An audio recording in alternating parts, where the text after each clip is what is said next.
دەکەین داوای لێبوردنەکەم باشە زۆر چاکە با بسوڕێنم دەش پەرتوکانش بالا بەرم لێر پێش دەستم چۆل بێ هەموو لایەکتان بەخێر بن لە بەرنامەی ئەمڕۆمان هۆکاری سەرکەوتنی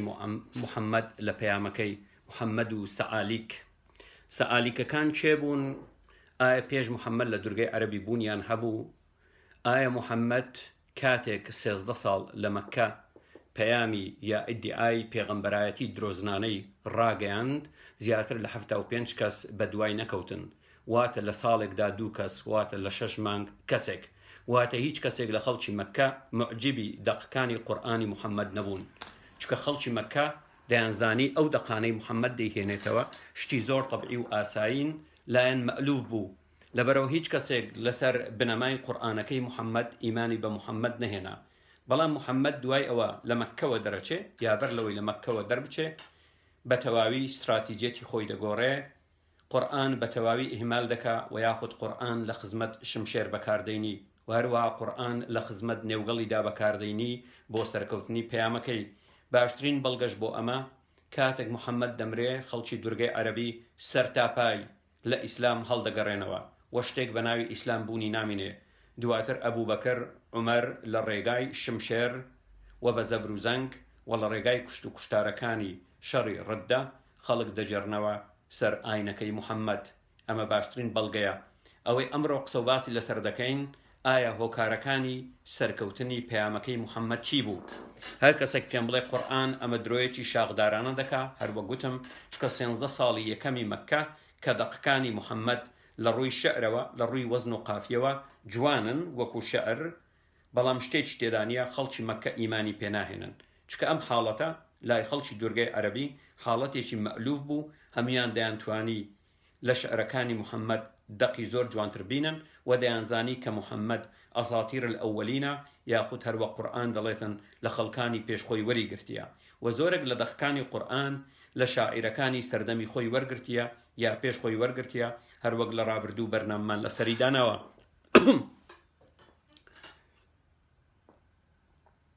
هۆکارەکانی سەرکەوتنی پەیامی محەممەد بە شێوەیەکی گشتی دەکرێت بکرێ ینی کاتێک دەچێت بۆ مەدینە بە تەرغیب هاوپەیمانی، تەرغیب لە ڕێگای مەغانیم، لە ڕێگای نێوگەڵی ژنان، لە ڕێگای ملک اليەمین، لە ڕێگای بەکۆیلەکردن، لە ڕێگای دەستکەوتی شەڕ. ئەمانە تەرغیب لەم دنیاە و لە دنیای واوەتر بە هەشتێکی پەیداون کە پڕیەتی لە حور العین، پڕیەتی لە غلمان، پڕیەتی لە ولدان، ژیانێکی ئەبەدی، پیربوونی تێدانە تاوەکو ئەبەد خەریکی شڵپەشڵپ و جیماع و سێکسی. و هەروەها تەرهیب بریتیە لە شمشێر، هەروەک ئاماژەم پێکرد، ترساندن و تۆقاندن، جیهاد تاوەکو ڕۆژی قیامەت و هەر کەسێک لە ئیسلام هەڵگەڕێتەوە ئەوە لەملی دەدرێ. و محەممەد خۆی شانازی بەوە کردیە کە دەڵێت من لە ڕێگای ترساندن و تۆقاندن سەرکەوتم، ترساندن و تۆقانی من بۆ مەسیرەی 2 مانگ دەڕۆیی. و دووەمیان خاڵی سەیەمیان بریتێ لە هاوپەیمانیکردنی محەممەد لەگەڵ کەسانێکی خوێڕی و سەرسەری و بێئابڕوو و بێئەخلاق و پیاوکوش و ئەوانەی کەوا ڕێب دەکەن و دەستدرێژی سەکسی دەکەن. ئەوەی ئەمڕۆکە ئەم قسەی لەسەر دەکەین بریتیە لە هاوپەیمانی محەممەد لەگەڵ خوێڕی و سەرسەریەکانی دورگەی عەرەبی کە بە ناوی سەعالیک ناسراون. و هەموو ئەو سەرچاوانەی ئاماژەی پێدەکەم سەرچاوەی مستەشرقەکان نین، بەڵکو هەر هەمووی سەرچاوەی ئیسلامیە و سەرچاوەی سوننەیە بەڕێزان. بۆ نمونە بنەماڵەی محەممەد، باپیرە گەورەی محەممەد بە ناوی قوسەی بن کیلاب، قوسەی کوڕی سەگەکان، سەدەیەک پێش محەممەد دەست دەبا بۆ دروستکردنی دەوڵەتی عەرەبی لە دورگەی عەرەبی، بەڵام لە سەرکەوتنی دەوڵەتەکەی لە دوای خۆی سەرکەوتو نابێ. کاتێک دەمرێت کوڕەکەی بە ناوی عەبدالدار و براکەی بە ناوی عەبدولمەناف کێشەیان دەبێ لەسەر ئەوەی کە کامەیان جێگای قوسەی بن کلاب بگرنەوە. هەروەک ئیبن هیشام ئەسیرە نەبەویە لا برصة بيستنو والطبقات الكبرى ابن سعد جزئية كم لا برا حفتاو حفتاو سي آماجي بيلكا والسيد القمني برتوكيشي هي بناوي تاريخ الحزب الهاشمي زور بدور دريجي آماجي بيكرديا كبابتي إيمانيا واتا بدرجاي ميجو خلچی قريش لدرجي عربي ويستويانا دولتك بيك بينن لنيوان إمبراطوريتي رومكان وهروا إمبراطوري ساسانيكان هيجي تر خلچی درجي عرب نبن بجاشي رومكان ونبن بجاشي إمبراطوريتي ساسانكان ليروا كاتك بونمونا محمد بحكم أوي فتري قوربوني منالي پروردهيشي زور خراب دبه ومنال ديارة پروردهي خانواده و پروردهي كوملغا برياري لسر دادا آيا او منالا لروي بارودوخي درونيوه مناليشي تندرست باش به ياخد مناليشي تندرست خراب به مناليشي بخشندو مهرباني ليدر بچه يا مناليشي تندو تيجو پیاو کجو دزي ليدر بچه بونمونه اگر بگرينوا بوجياني محمد دبينين آميني دايچي 4 سال لدواي مردني عبدالله محمدي دبيت كأما دبيت بلكميك ياخد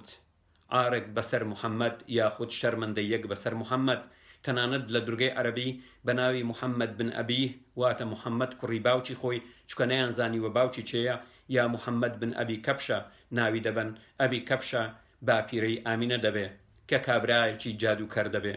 وهروها دو محمد دبيني هيج كسيق لخوي ونايقري تنانت دايچي آمينة بجوري تراثي إسلامي هيج منالي ترينابي ولدواي مردني عبد الله تنها محمدي دبي كاتك محمد لدايق دبي ديدا بجنيك بناوي حليمة السعدية كحليمة السعدية تنانت شيري شنابي لغلوش آمينة شيري دبي بلام محمد بونمونا ترولكا وديدا بحليمة السعدية جا تراثي إسلامي لجرناوي أوي كفيرة زماني عربي مبين به من نازان منالك تازه لدايق به چون فيرة زماني عربي مبين دبه جاري منال تاوكو تمني ششمانجي حفمانجي نازاني بلد دايو بابا دبيني دايچي دزبرداري محمد دبه وتنانت جاري چيان كاتق لاي حليمة السعدية دوچاري قشكه دبه وبيان وايا كجنوكه دستي ليداوا دي جرنوا بولاي آمينة دوباره نايوه رواني لاي لقل حليمة السعدية رواني دكاتوا ليردا دبيني كدايچي بهي جورك محمدي نويستوا كوملغاي هانو سوكايتيان كرديا سي لسيري نبوي أبي طالب دلت شوانا محمد لقل من دادا خوت داوم ليدكرد خوي رد بكاتوا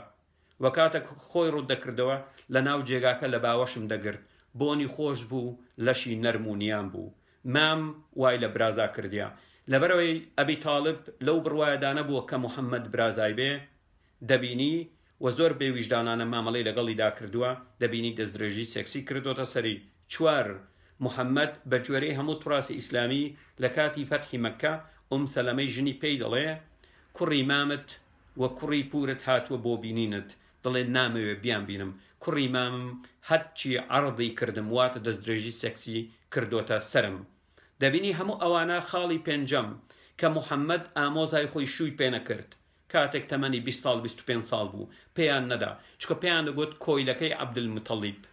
عبد المطلب وكو كويلة وريقرد كويلكي عبد المطلب دواتر بناچاري جنك ديني كتماني 30 سال يا 45 سال دبي همو أوانا دبينين پروردي منالي محمد پرورديشي تندرز نبوا لبرو كاتك قورة دوي انتقام لم كوملغايا بكاتوا لبرو لباشترين حالة دا دبينين محمد لريزي سعالي كان خوي دبينيتوا وهرچي سعالي چي درگي عربية لخوي كودكاتوا كدواتر دين سربابتي سعالي كبماناي ريگر بياوكوش دزدريجي كرده بجوري اوي كوا بونمونا تراث اسلامي بيمان دلن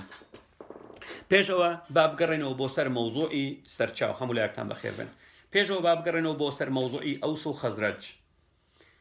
تاريخ ابن خلدون لجزء دوم وهروها الأغاني جزء نويم وهروها أوسو خزرج لجزء دوم لا برصت بنجاوهشت بيمان دلي كأوانا همو برتوشي سنين برتوشي إسلامين دلي كسيك بناوي عمرو بن عامر ونوكاني لدواي روخاني سد مأرب ليمن كوز دكان بو يثرب واتە ئەوس و خەزرەج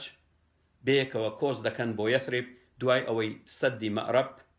لە حەضرەموت یا لە یەمن لەناو دەچێت تێک دەچێت دەڕوخێت و کاتێک دەچن دەبینین لە یەثریب کە ئەو کات ناوی یەثریب بوو پێشەوەی محەممەدیش کۆچی بۆ بکە دەبینن تەنها یەهودیەکان لە یەثریب بوونیان هەیە واتە ئەوەی ئەمڕۆکە پێی دەوترێت مەدینە المنەوەرە ناوی یەثریب بوو و تەنها یەهودیەکان لە یەثریب بوونیان هەبوو چەند خێڵێکی یەهودی وەکو بەنی قوڕەیضە بەنی قونەیقا بەنی نەضیر و چەند خێڵێکی تری بچووکی یەهودی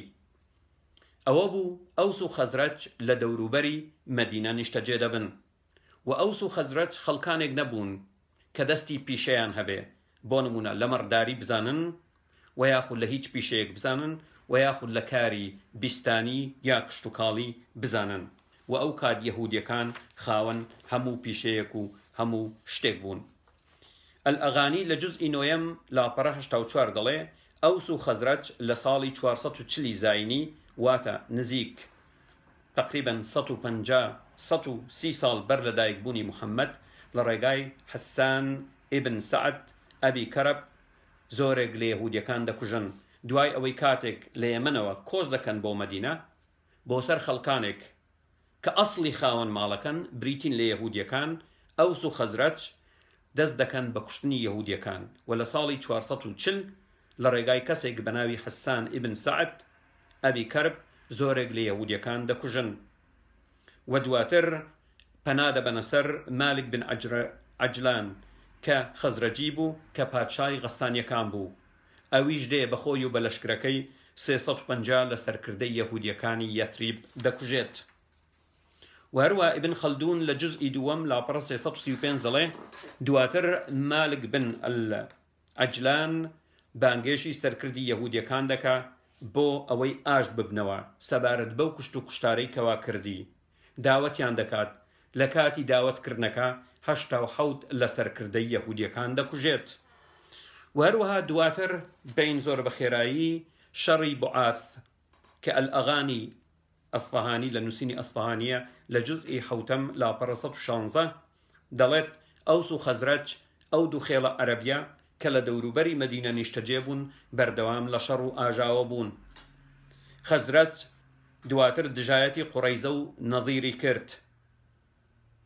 ئەوە بوو قوڕەیزە و نەزیر لەم شەڕەدا گوتیان ئێمە پشتیوانی هیچ کامێکتان ناکەین ئێوە هەردوولاتان عەرەبن ئەوس خەزرەج ئێمە هیچ پەیوەندیمان بەو شەڕەوە نییە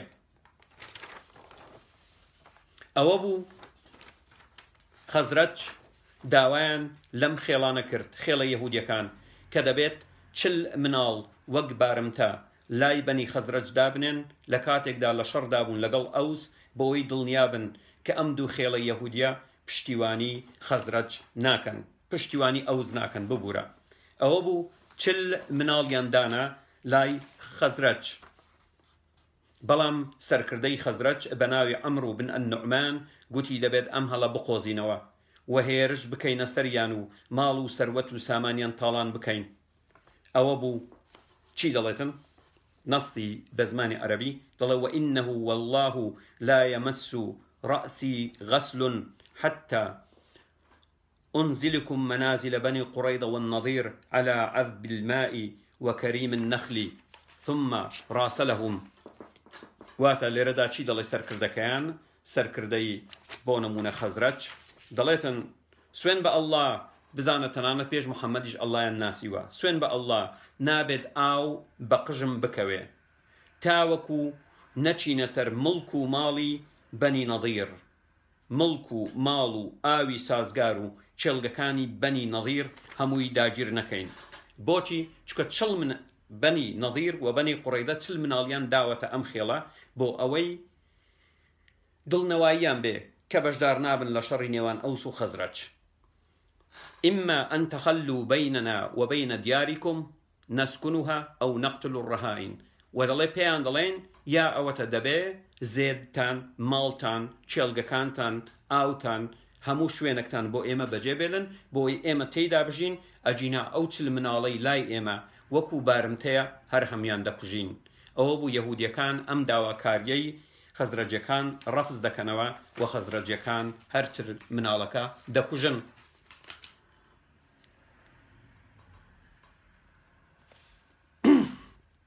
لەبەر ئەوە دەبینین تەنانەت ئەوس و خەزرەج وەکو خەڵکی مشەخۆر وەکو خەڵکی تەمبەڵ لەسەر کوشتن و بڕینی خێڵە یەهودیەکان ژیاون تەنانەت ڕەحمیان بە مناڵ نەکردیە 40 مناڵیان لە بەنی نەظیر و بەنی قوڕەیدە کوشتووە تەنها لە پێناو ئەوەی بەنی نەظیر و بەنی قوڕەیدە دەستبەرداری مڵک و ماڵەکانیان بن بۆ بەنی خەزرەج و محەممەد لە کۆتاییدا پەنا دەباتە بەر ئەم دوو خێڵە بۆ ئەوەی پەیامەکەی بەسەرکەوتن بگەینێت سەرەتای قسەکردنی محەممەد لەگەڵ ئەوس و خەزرەج محەممەد لە مەککە دەبێت هەروەک ئیبن هیشام جزئی یەکەم لاپەڕە 428 السيرة الحلبية جزء دوم لاپەڕە 152 ابن كثير السيرة النبوية جزء دوم الطبري تاريخ الطبري جزء دوم لاپەڕە 353 البيهقي دلائل النبوة جزء دوم لاپەڕە 433 دەڵێ محەممەد کاتێک لە مەککە بوو لە فترەی مەکی چاوی بە کۆمەڵێک لە پیاوانی خەزرەج کەوت لە کاتی مەوسمی حەج چکار وەک دەزانین حەج دەگەڕێتەوە بۆ پێش ئیسلام لە پێش ئیسلام حەج بوونی هەبوو و خۆزەکان خێڵەکان خەزرەج لە مەدینەوە دەڕوا بۆ مەککە بۆ حەجکردن و پێغەمبەر زۆر بۆ لە دورگەی عەرەبی گرمەی هاتووە لە کاتی حەجدا پێغەمبەرەکان دەوەستان بۆ خەڵک قسەیان دەکرد و محەممەدیش لە مەوسمی حەج بۆ یەکەم جار چاوی بە کۆمەڵێک پیاوی بەنی خەزرەج دەکەوێت چی دەڵێت نەسی قسەکان دەڵێ بدأ الرسول حديثه معهم بقوله من أنتم دەڵێ پێغەمبەری ئەڵڵا کاتێک لێیان چوە پێشەوە قسەی لەگەڵیان کرد گوتی ئێوە چێن قالوا نفر من الخزرج گوتی کۆمەڵێک خەڵکانی بەنی خەزرەجین فقال أمن موالي يهود المدينة قريظة والنظير قالوا نعم وتيان آية إيوة أوانا كوا هاو بيماني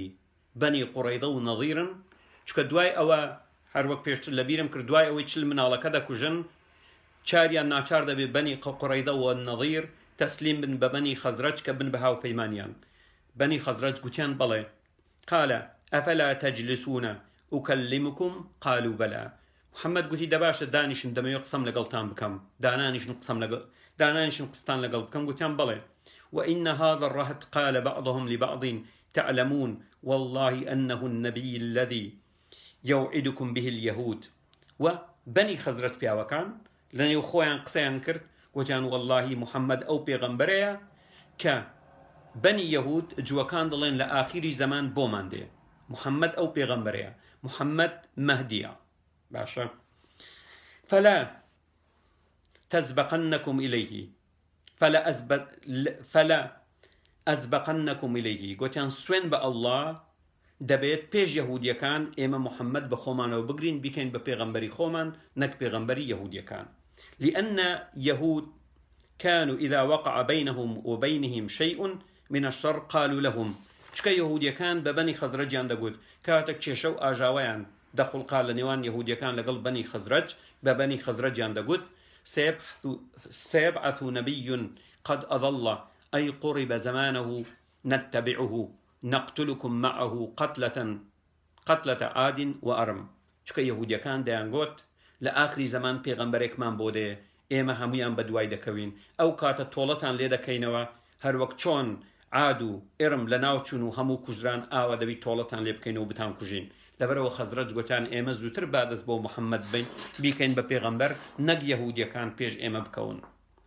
محەممەد لەو جارەدا کاتێک چاوی پێیان دەکەوی هەشت پیاو دەبن دواتر لە مەوسیم لە وەرزی داهاتووی حەجدا 12 پیاویان دێن کە پێی دەوترێت العقبة الأولى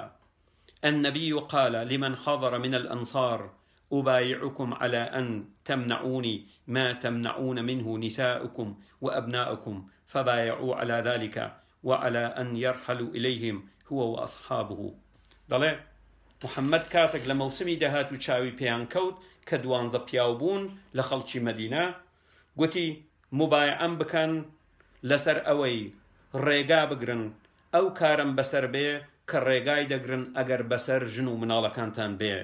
ئەوە بوو بەڵێنیان بە محەممەددا کە ئەو کارە دەکەن و هەروەها بەڵێنیان بە محەممەددا ئەگەر هاتوو کۆچ بکا بۆ مەدینە خۆی و یاوەرەکانی ئەوە پێشوازی لێ دەکەن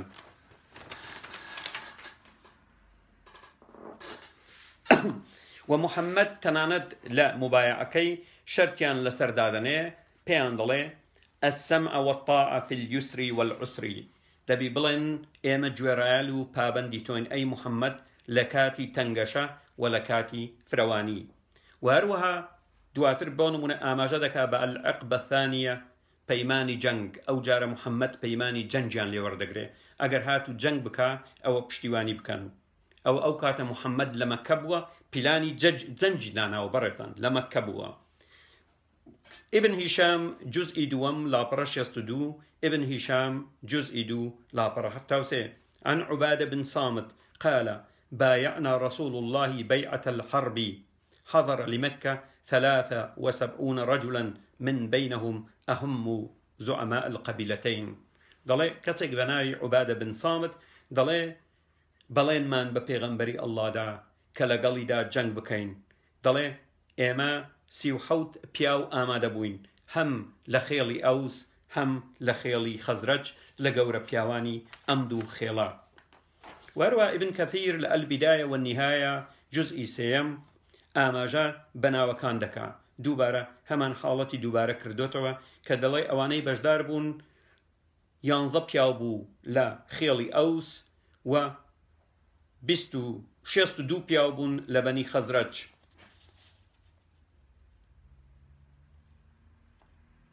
دلي دواتر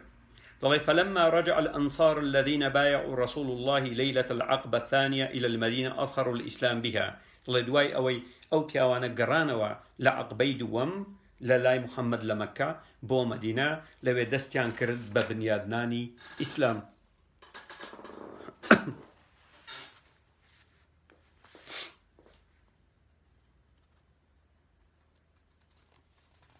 توزا كرد كما بزانا ما قرشتك شايستي كرد بي وهروها ابن كثير دلي قصة بيعة العقبة الثانية ثم أن مصعب بن عمير رجع إلى مكة دلي لو بياواني كواهاتبون دانيتشيان لرقا قراوة ويستي بتنياق سلقل محمد بكا وخرج من خرج من الأنصار من المسلمين إلى موسم مع حجاج قومهم من أهل الشرك قدموا مكة طلعي وزورك لبياواني أنصار لمدينة وهاتبون بو مكة بو حج كردن كارهميان مشرك بون فواعدوا رسول الله العقبة من أمصات أيام التشريق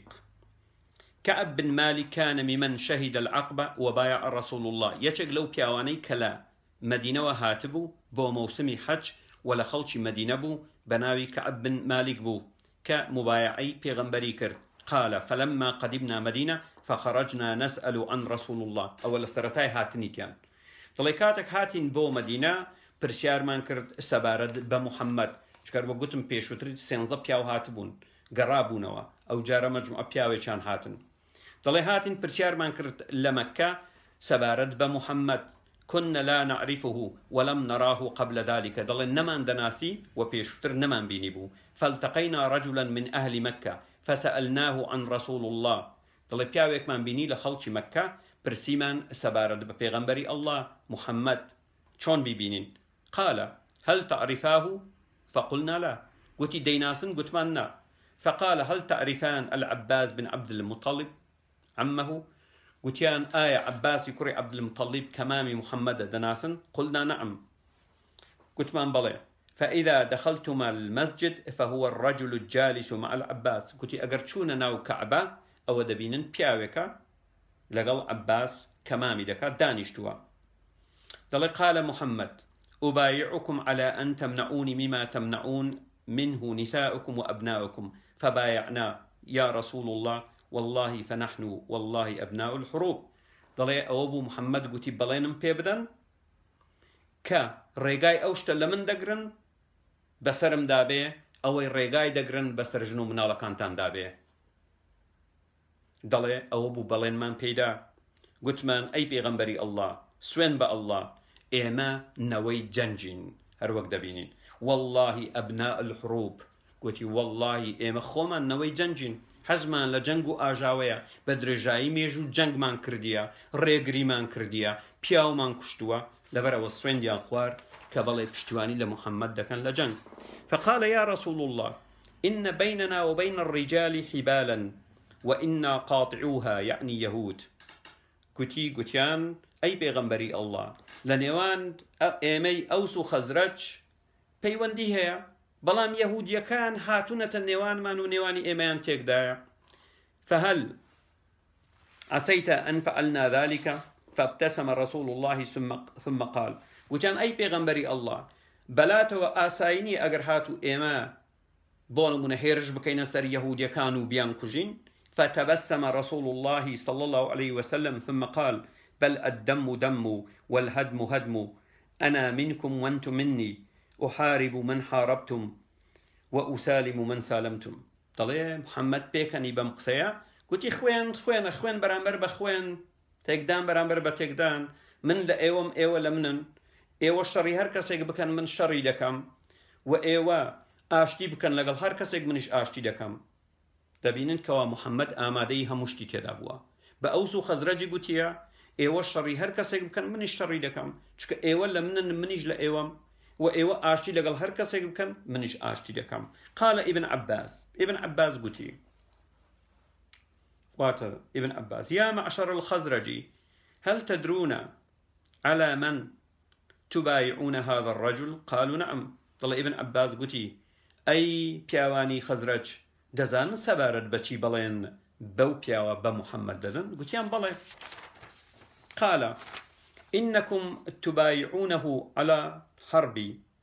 الأحمر والأسود من الناس قلتي إيوا بليني بيددن كزنجي بوبكن دج بهمو مروفك سورو رشو سبيو هتاو كدواي وات محمد لما كدابو كاتك بيلاني جنجي هبو بيلاني آجاوي هبو بيلاني خوين رشتني هبو لبرو من دير دا آماجن بوي كرت كتنانت بزان الموضوعي أونية كاتك محمد شو بو مدينة لهيچو خورايي وحي خداي بو دابزي كي يلا جهاد بكا نخر موضوعي جهاد همو قصي قورو بابن مايا هر وقت لا تراثي إسلامي ديبين بيمان دلي هروها بابين ماوي مكة محمد بناي بردي بو خيلي تريش لماوي مكة ابن كثير السيرة النبوية جزء دوم لا برصت حفتا بيك دلت ولم خيلا عربياني كبيغمبر خوي بيشكشيان كرت يعني شو قصي لقليان كرت كبرواي بيبينون كاتق لمكة بو خيلي بني عامر غسان بني فزارة بني مرة بني فزارة بني مرة بني حنيفة بني سليم بني عبس بني نضر بن هوزان بني ثعلبة بني عكابة وكندة وكلب بن الحارث وبني عذرة وقيس بن حطيم وهيتر هيج خيلق نما أو كاتي محمد لمكبو نچي قسيان لقل نكا خيل نما لدرقاء عربي محمد نچي قسيان لقل نكا إنجا لقل أوش حفتاو دوك زيماني بيكينا ومسلمانا سيز دا صال سيديكا محمد قسي لقل چن خيل كرديا بني عامر غسان فزارة مرة حنيفة سليم عبس نضر بن هوزان بني ثعلبة بن عكابة كندة كلب خيلتان هي بناوي الصك بني عذرة قيس بن حطيم وهيتر چوار دخيل بكرامة من استاق وكو بشتيوان عبد الله بچم قسە لەگەڵ دوو خێڵ بکەم دەتوانم تەنها لە ڕێگای زمانەکەم لە ڕێگای ئوسلوبی لۆجیک بڕوا بە 500 کەس بێنم. پێغەمبەرەکەتان قسەی لەگەڵ ئەو هەموو کەسە کردیە، ئەو هەموو خێڵە کردیە، کاتێک لە مەککە بووە و دەڵێ هیچ کامێکیان بڕوایان بە محەممەد نهێنا. ابن كثير السيرة النبوية جزء دوم لا برصة حفتاويك دڵێ هیچ کامێکیان محەممەد دیان بە پێغەمبەر قبول نەکرد. باشە هیچ کامێکیان نانا من خەجاڵەتم نەکە توڕاستەکە دوا دەڵێ باوکی باوکم تۆ نەزان و دەبەنگ و گەوجی. ابن كثير تو نازانی چیە بڕۆ بیخوێنەوە سەبارەت. وهروە ابن كثير السيرة النبوية جزء دوم لا برصة 58 والسيرة الحلبية لجزء دوم آماجي بها ما شد كرديا دڵێ هیچ کامێک لەم خێڵانە پێغەمبەریان قبول نەکرد و دەیان گوت ئەگەر پیاوێکی باش بوایت و بە فعلی پێغەمبەر بوایت ئەوە خودی خێڵەکەی خۆت ئیمانیان پێت دەهێنا. سەیرکە هیچ کامێک لەم خێڵانە بڕوان بە پێغەمبەر نەهێنا و دەیانگوت خودی خێڵەکەی خۆت باشتر دەدناسێ. دەیانگوت سەیرکە پیاوێک هاتووە دەوێت ئێمە چاک بکە ئیسلاح بکە کەچی خودی خۆی قەومەکەی خۆی فاسد کردیە قسە لەسەر قەومەکەی خۆی دەکا. پەرەزان تێگەیشتن یعنی گاڵتەیان بە محەممەد کردیە. خودی خۆت ئەی محەممەد بەردەوام دادەبەزیتە سەر خێڵەکەت کەس لە خێڵەکەت بڕوای پێت نەهێناوە تۆ هاتووی دەتەوێت ئێمە چاکەی باشە. سەیرکە باشە کەس بڕوای پێ نەهێنایە.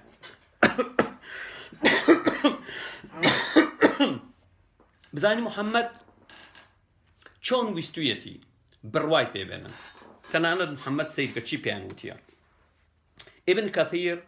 السيرة النبوية جزء دوم لاپەڕە 160 چیانی پێگوتیم گوتیان محەممەد ئەگەر بڕوات پێبینین یعنی چۆن یعنی چیمان بۆ دەکەی چی بکەین. گوتیەتی فتجعلون لله عليكم إنه أبقاكم حتى تنزلوا منازلهم وتستنكحوا نساءهم وتستبعدوا أبناءهم أن تسبحوا الله 33 وتحمدوه 33 وتكبروه 34. قلتيتي إيمان بالله بينن أو كاتا بوتان هيا هيرش بكنا سر مالو ملشي نامسلمان كان وجنكانيان دەستدرێژی سێکسی بکەنە سەر ژنەکانیان ببڕن ئەو شەی بەکاردێن وەژنەکانیان بجێن و مناڵەکانیان بکەن بە کۆیلا و هەروەها ڕۆژانە 33 جار تەسبیحات بۆ ئەڵڵا بکەن و 33 جار حەمدی ئەڵڵا بکەن و 34 جار تەکبیری ئەڵڵا بکەن. ابن كثير السيرة النبوية جزء دوم لاپەڕە 160 پەیامی محەممەد بۆی خەڵک بڕوای پێبینی فتجعلون لله عليكم إنه أبقاكم حتى تنزلوا منازلهم وتستنكحوا نساءهم وتستبعدوا أبناءهم أن تسبحوا الله 33 وتحمدوه 33 وتكبروه 34. پەیامی محەممەد بۆ خەڵک بڕوای پێبینی هێرش بکەنە سەر ئەو ماڵانەی ئەو خێڵانەی کە بڕوای پێناهێنن ژنەکانی ئەو خێڵە بۆ لایەنگرانی خۆی حەڵاڵ بێ و مناڵەکانیان بکرێ بە کۆیلا. ئەمە پەیامی محەممەد بووە لە مەککە بەڕێزان. وهروها لە هەمان سەرچاوە جزئی دووەم لاپەڕە 168 چی دەڵێ حتى يمنحكم الله بلادهم وأموالهم ويفرشكم بناتهم بۆ ئەوەی ئەڵڵا ڕێگاتان پێدەدا کە زێد و مڵک و ماڵیان ببێت بەهی ئێوە وە کچەکانیان ڕابخەن ويفرشكم بناتهم واتە دەستدرێژی بکەنە سەر کچەکانیان. ئەتسبحون الله وتقدسونه ئایا ئەو کات ئامادەن کە تەسبیحات بۆ ئەڵڵا بکەن و ئەڵڵا پیرۆز بکەن. قال له النعمان بن شريك اللهم وإن ذلك لك يا أخا قريش. کەسێک بەناوی سەرۆکی خێڵێک بەناوی نعمان بن شەریک گوتی ئاخ ئەڵڵا کەم گوتی نا برا ئازیزەکەم ئەوە بۆ خۆت بۆ ئێمە نابێ محەممەد ئەمە بۆ خۆت محەممەد ئەمە بۆ خۆت. سیر کە ئەخلاقیان زۆر جوانتر بووە لە ئەخلاقی محەممەد. باشە ئەخلاقیان جوانتر بووە لە ئەخلاقی محەممەد. قال له النعمان بن شريك نعمان بن شريك قلتي اللهم وإن ذلك لك يا أخ القريش أي براي قريش أي محمد أما بو خود بكالك إيمانايا كدز دريجي سكسي بكينا سر جناني خلق و كشاني خلق بابين سر أوا كاتك محمد تواو لخيلكاني مكة بيه وادا بي وهروك بيني من پشتو پشتیوانیەکی لەلایەن پیاوانی ئەوس و خەزرەج کەوا دوو خێڵی مشەخۆر پیاوکوش بەردەوام لە شەڕدا بوون دروست کرد هاتووە محەممەد پەنا دەباتە بەر سەعالیکەکان. سەعالیک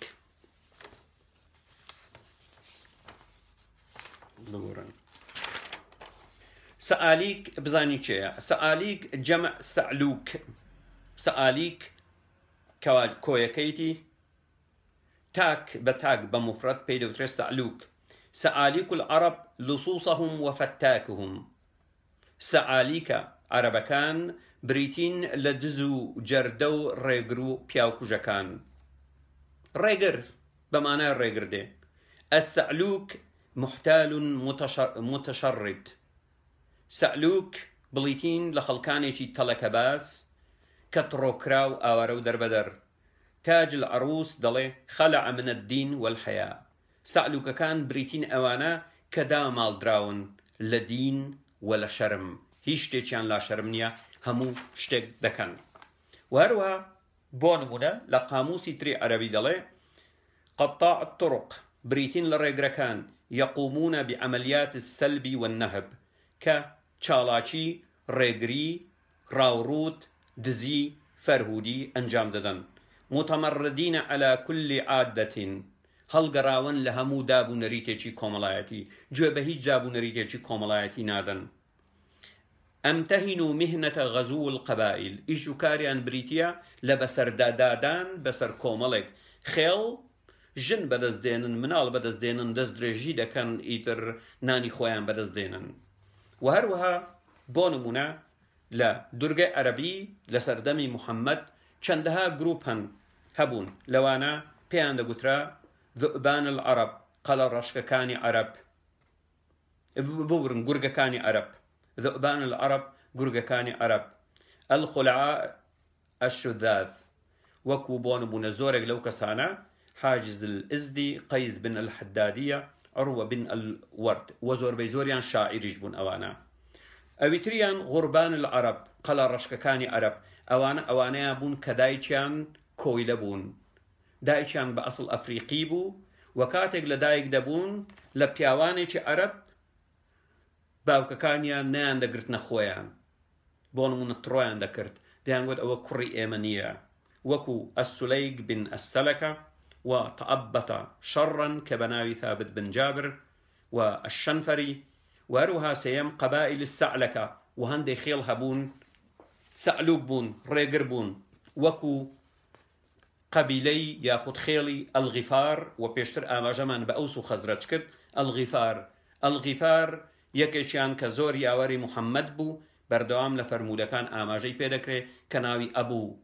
زەڕ ئەلغیفاری. ئەبوو زەڕ ئەلغیفاری سەر بە خێڵی غیفار بوو کە یەکێک بوو لە سەعالیکەکان، و کولی خێڵەکەشی سەعلوک بوون، ڕێگر بوون، لەسەر ڕێگری نانی خۆیان پەیدا دەکرد. المفصل في تاريخ العرب قبل الإسلام جواد علي جزئي نويم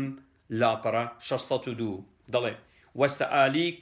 حاقدون على مجتمعهم متمردون عليه ولا يبالون من شيء ولو كان ذلك سلبا ونهبا وقتل أبناء قبيلتهم وعشيرتهم لأنه خلعوا منها. ضلي سعاليك كان کەسانێکی حاقدن بۆ کۆمەلگاکەیان و لە کۆمەلگا هەڵگەڕاونەتەوە، و گوێ بە هیچ شتێک نادەن لە دزی، ڕاوڕوت، کوشتن، و تەنانەت ڕاوڕوت کوشتنی مناڵی خێڵەکەی خۆیان بی، تەنانەتی خێڵەکانی خۆشیان دەکوژن، هەروەک محەممەد دەبینن کەوا خەریکی بۆ نمونە یەهانە و سوکایەتی بە خێڵەکەی خۆی بووە، و تەنانەت بۆ نمونە دەقێکی قورئانی دابەزاندووە لە سەرمامی خۆی تەبەت یەدا ئەبی لەهەب وەتەب. و هەروەها دواتر کاتێک لە شەڕی بەدر لە شەڕی ئوحد بۆ نمونە دەکوژرێ، عەبدوڵڵا بن مەسعود سەری دەبڕێ، پەتێک لە سەرەکەی دێخی بە دوای خۆی ڕادەکێشێ، دەیهینی بۆ لای محەممەد دەڵێ ئەوە چێ؟ دەڵێەوە سەری ئەبوو لەهەب. دەڵێ ابن مەسعود دەڵێ گوێ بەرامبەر بە گوێ کەل لە سەرەکەشی زیاد، کەل لە سەرەکەشی زیاد. هەمان شتە دەبینی دەڵێ چکە تەنانەت گوێ بەو نادەن تەنانەت بەرامبەر لە خێڵەکانی خۆشیان لە خێڵی خۆشیان دەکوژن دەبڕن دەدزن هەتاوەکو دوای وكل ما تقع أعينهم عليه هو مفيد لهم نافع وچاویان ببڕێتە هەر شتێک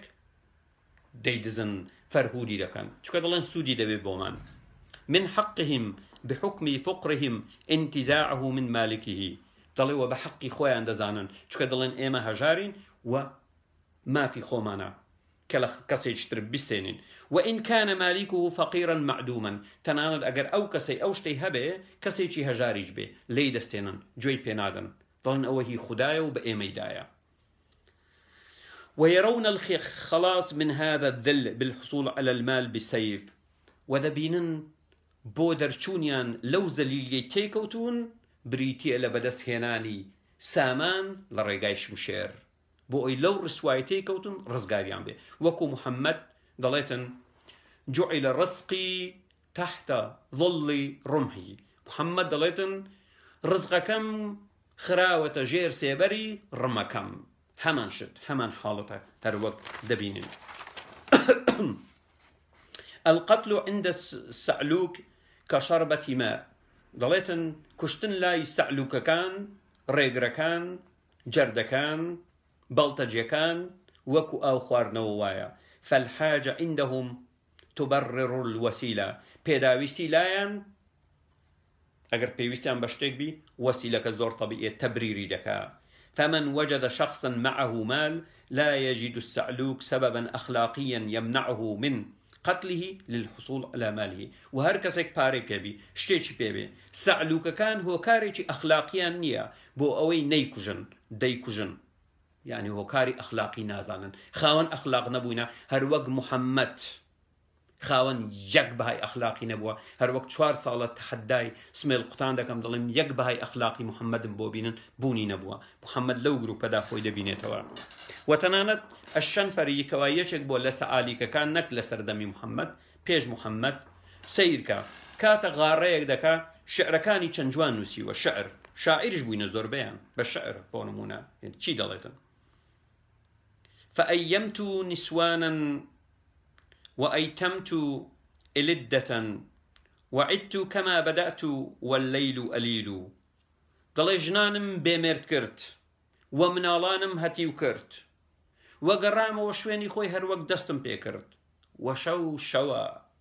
مشکلە نییە کوشتن و بڕین مشکلە نەلای ئەو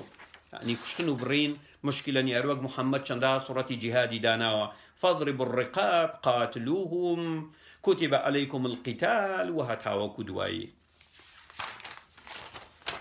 جواد علي المفصل في تاريخ العرب قبل الإسلام جزء نويم شون أو دليتن شون أو سعلوكانا بونمونا خانواده كان ترويان دكردن دلي عقاب الخلع ويبقى الفرد متمتعا بعطف قبيلته عليه وحمايتها له ما دام قائما بواجباته المترتبة عليه دلي وهر اندامي خيلك كوملغايتي خيلكي بو هر انداماني خيلك او لأرچي خيلكي بو كجياني بپاريزي وهاو سوزي بوي هبه مادام او اندامه پابندي او واجبانه دبو كخيلكي بوي داناو لسر استوي بو فإذا أجرم أو عمل عملا ينافي شرفه أو شرف قبيلته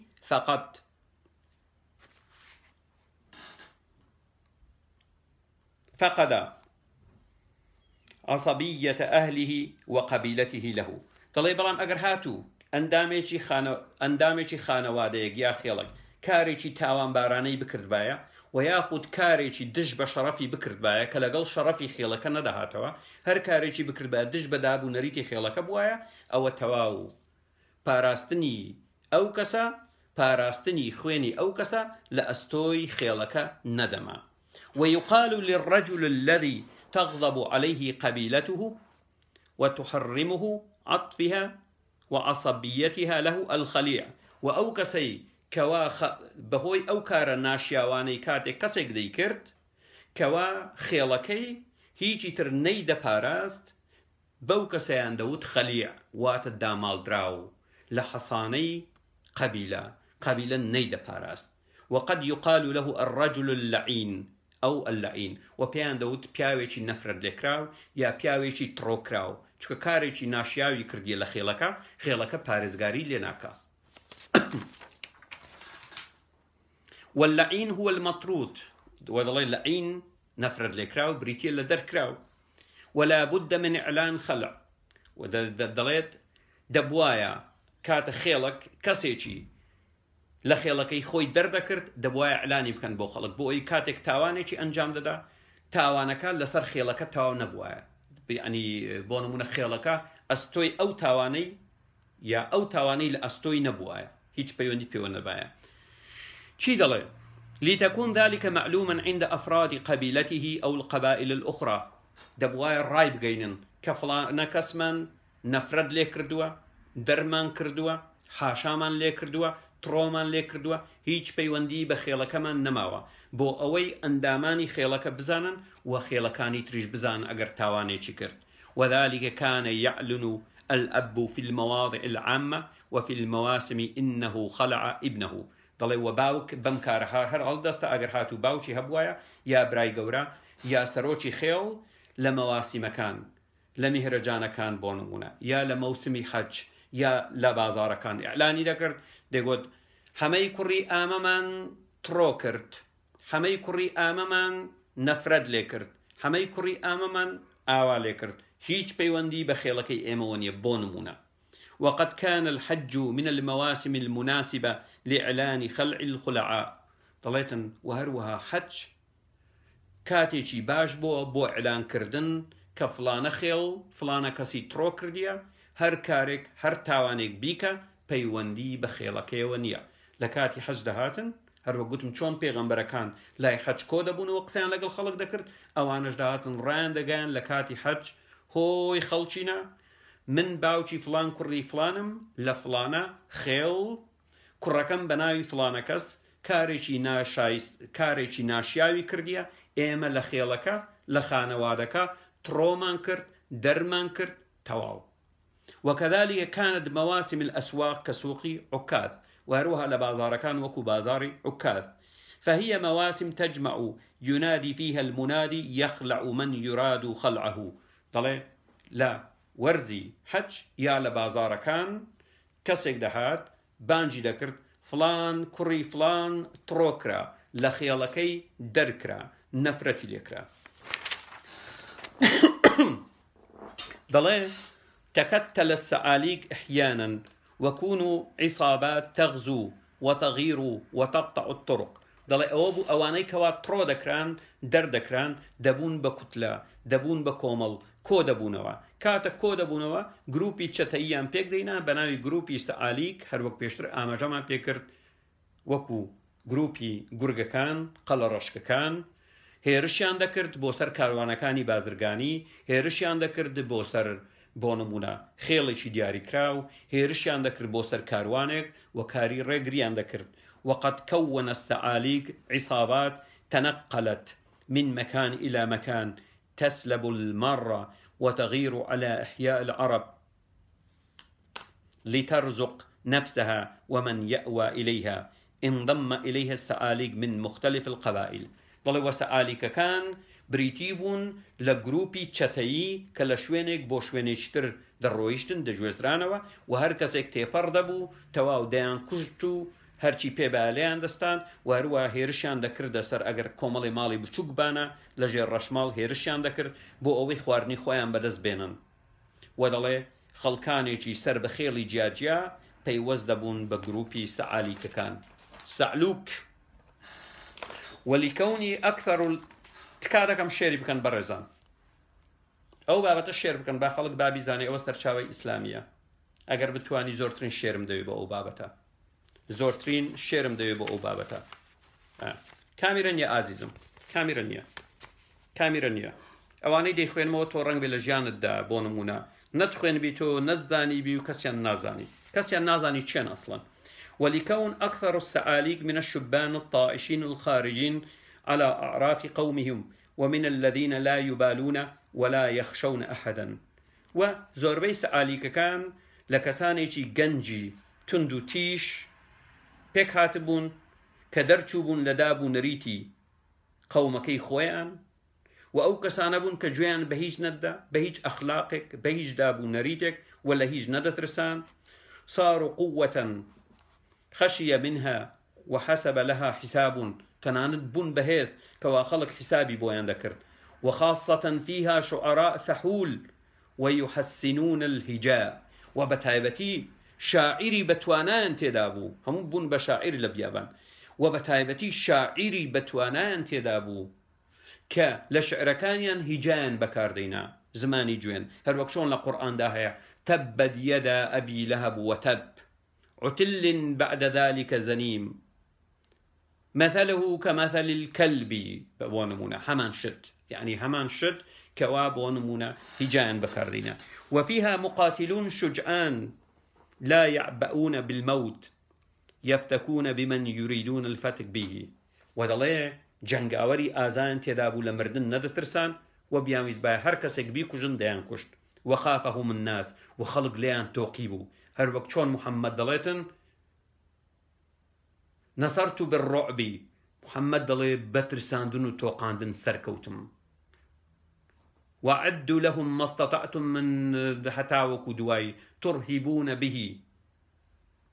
تجمنەکانتان پێی بتۆقێنن. وقد كان العرب ينفون الخلعاء إلى أماكن معينة مثل حظوظي أو هو جبل في الجزيرة العربية، وأواني أو جروب شتانا دشون لمنطقة شاكان كودبونوا. تاج العروس دو جروب آماجي بيدقا، زؤبان العرب واتا جرجكاني عرب، غربان العرب بريتي لقل رشكي عرب هروك بيشتر آماجا من بيكر. ضل غربان العرب شبهوا بالأغربة في لونهم، ضلي وكو قل رشكوان بهوي رشي بيستيان. وصرى إليهم السواد من أمهاتهم، والرنجان بيزبو بهوي أوي دايتشان شكار وقتم كويلبون كويلي حبشيبون، تسعلكوا لعدم اعتراف آبائهم ببنوتهم لهم لأنهم أبناء ما، وبوبن با سعاليك لبر أوي دايتشان كويلبو رشبيز بو خوانا رشبيز بون وباوكانيان اعترافيان بيان ندقر ككوري أوانا لبر أوا ببون با سعاليك.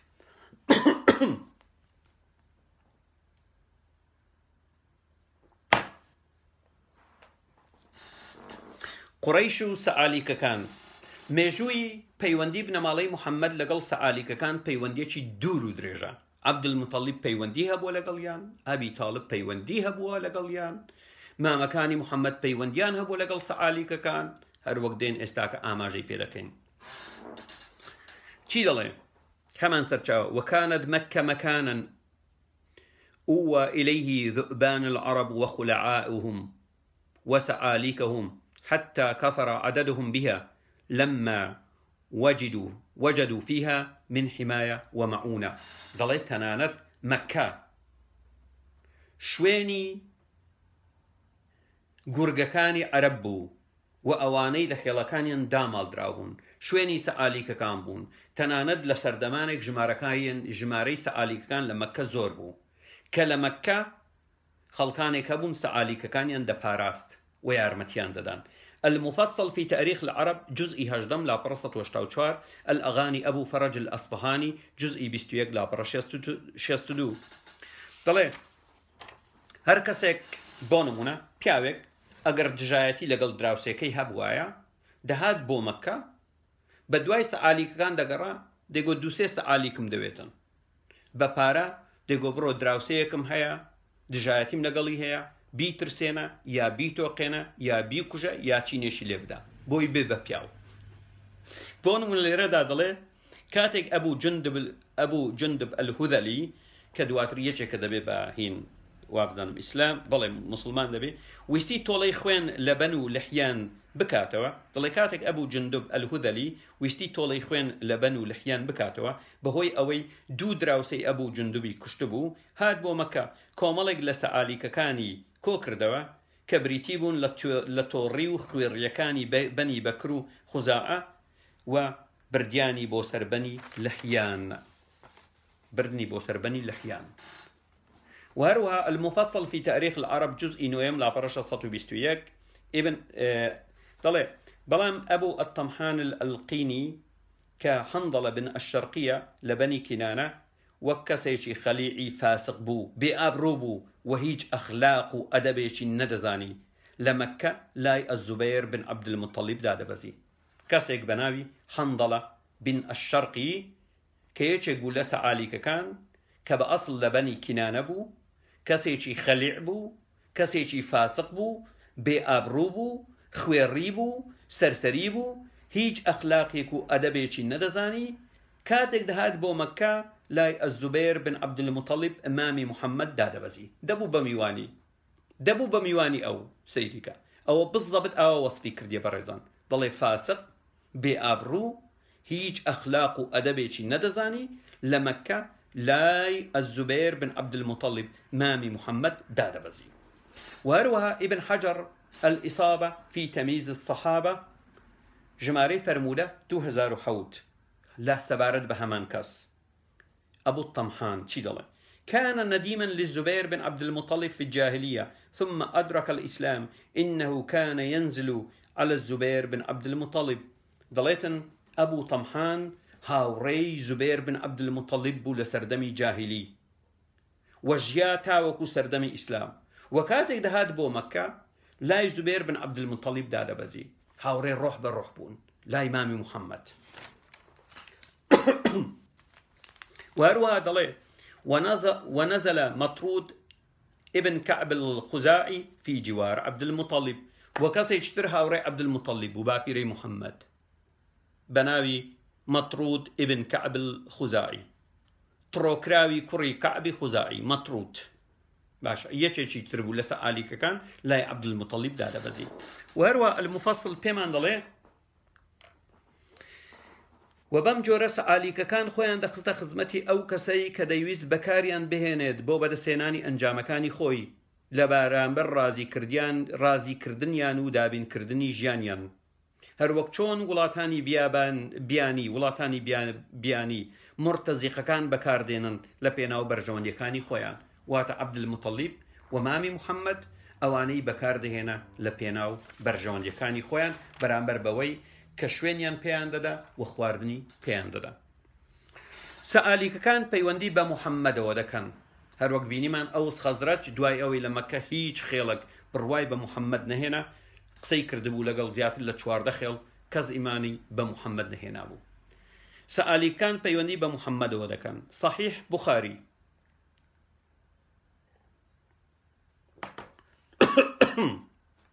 كتاب الشروط ژمارەی فەرموودە 2583 لە کاتی سڵحی حودەیبیە. دەڵێ وينفلت منهم أبو جندل بن سهيل فلحق بأبي بصير. أبي بصير یەکێک بوو لە بەناوبانگترین سەعلوک لە دورگەی عەرەبی کە بوو بە موسڵمان، بوو بە پیاوی محەممەد و محەممەد شوێنێکی بۆ دانابوو لەسەر ڕێگای مەککە و مەدینە کە ڕێ بگرێ لە کاروانەکانی بازرگانی سەیریکان. دەڵێ ئەبوو جەندل بن سوهەیل یەکێکی تر بوو لە سەعالیکەکان لە کاتی سڵحی حودەیبیە، ڕای کرد لە قوڕەیشەکان تاوانی کردبوو، هات پەیوەست بوو بە ئەبی بەصیر. چی دەڵێ دواتر؟ فجعل لا يخرج من قريش رجل قد أسلم إلا لحق بأبي بصير حتى اجتمعت منهم عصابة. طلع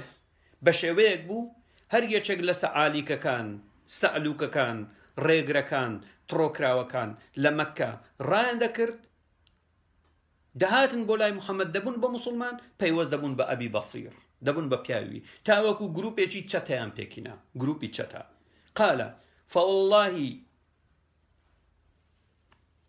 ما يسمعون بعير خرجت لقريش إلى شام إلا اعترضوا لها فقتلوهم وأخذوا أموالهم. دليت تناند أبو بصير كبياوي محمد بو لقل جروبكي دلي كاتك جوان لو دبو كارواني چي بازرگاني قريش لمكة بو شام دردچو پێیان دەزانی دەست بەجێ هێرشیان دەکردە سەری، کاروانچەکەیان دەکوشت و هەموو سەروەت و سامانەکەیان دەهێنا بۆ محەممەد. یا هەلا محەممەد يسألونك عن الأنفال قل الأنفال لله وللرسول واعلموا إنما غنمتم من شيء فلله خمسه وللرسول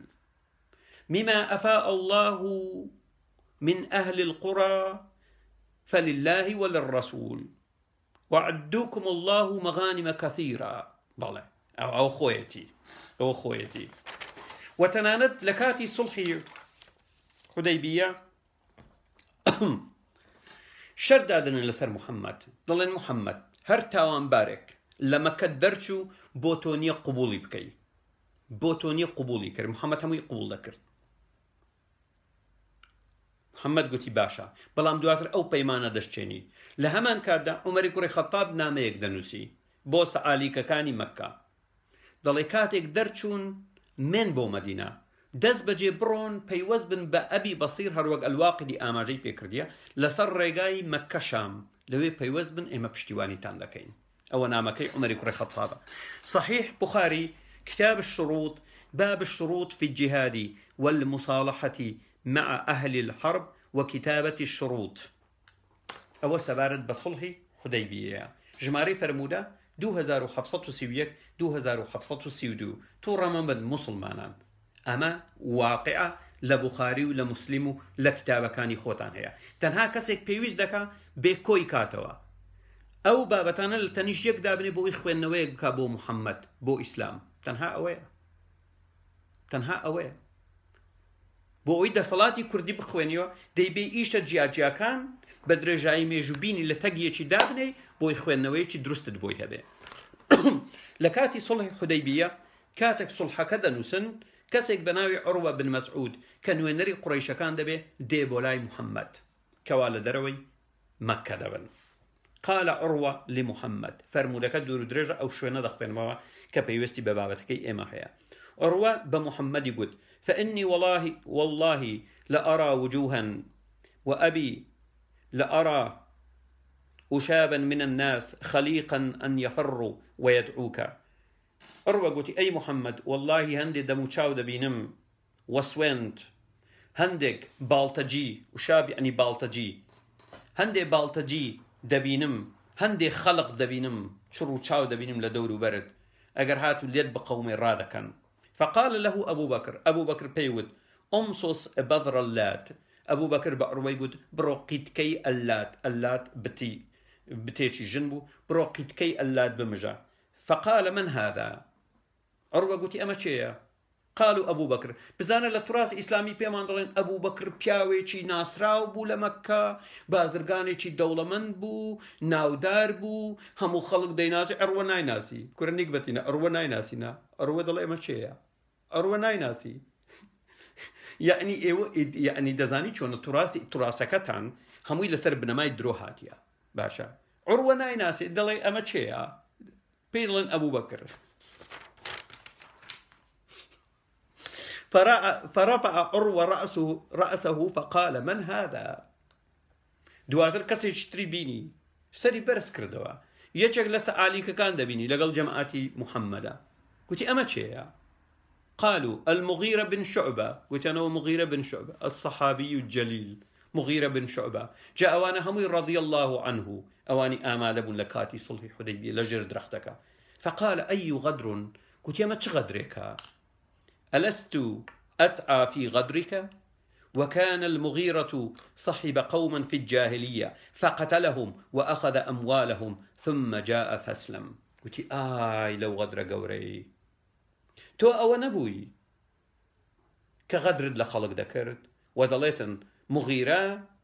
لسردمي جاهلي بيجوي بيبا إسلام ياوري هندي كسي ذكرت لقال أو كسانا خريجي كشتني خلق بو وخريجي نهبي سروة سامانيان بو إن جهاد بو بمسلمان ما دام قلت أشهد أن لا إله إلا الله أو كاتتو هموك همان كار بكا فرقينيا بك جو دزدريجي بكا وهمو إلى جر دقي بيروزي خداي فرقينيا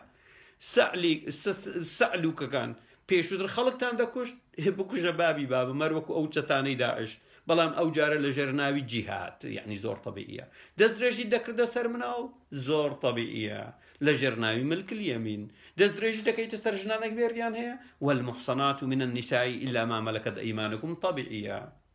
فەرهود و دزیت دەکرد لە ژێرناوی مەغانیم و ئەنفال و فەی زۆر طبیعیە لە ژێرناوی دەقی پیرۆزی خودایی هەمان شت هیچ لە مۆزوع نەگۆڕە لەبەرەوە ئەوانەی ناو داعش بینیت زۆربەی زۆری خوێڕی و سەرسەریەکانی ئەوروپا بوون کە فایلیان پیس بوو نەیان دەتوانی ئەو تاوانە هیچی تر لە ئەوروپا ئەنجام بدەن فایلیان پیس بوو لە ژێرناوی مناڵبازی دەستدرێژی سێکسی ڕێیپ کوشتن تاجری مخدرات هەتاوەکو دوایی وشتیان ژینگەیەک بدۆزنەوە کە ئەو پڕ ئازادی مطلقیان پێ بدرێ لە ژێرناوی دەقی پیرۆزی خودایی هەمان کارە قێزەوەنەکان بکەن کەوادەیان کرد بێ ئەوەی حسابیان لەگەڵ بوو نەک حسابیان لەگەڵ نەکرێ بەڵکو حەسەناتیشان پێ بدرێ حەسەناتیشان پێ بدرێ فقال النبي كاتك عروة أم قصي كرد قلت أما تشغدريكا سأليك لدورو برد كوبيتو أي محمد فقال النبي أما الإسلام فاقبلوا وأما المال فلست منه شيء قلت يرتي سبارت بإسلاما توا إسلام قبول دكا علاقينية هرچی سەبارەت بەو پار و سەروەت و سامانەی بردوویەتی ئەمە کێشەی خۆیەتی پەیوەندی بەمنەوە نییە محەممەد دڵی پەیوەندی بەمنەوە نییە ئەڵبەتە پەیوەندی بە محەممەدەوە نییە محەممەد بۆ نمونە خالید کوڕی وەلید کۆمەڵی قەومی کوشت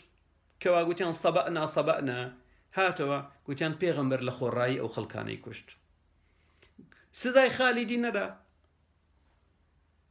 باش النفس بالنفس محمد جێبەجێ نەکردێک وەرە خالی بابت کوژمەوە تۆ مەجموعە کەسانێکی مسلمان کوشت تەنها گوتی ئەی خودایە من بێبەریم لە خالید ئەی خودایە من بێبەریم لە خالید ئەوە بوو وەڵامی محەممەد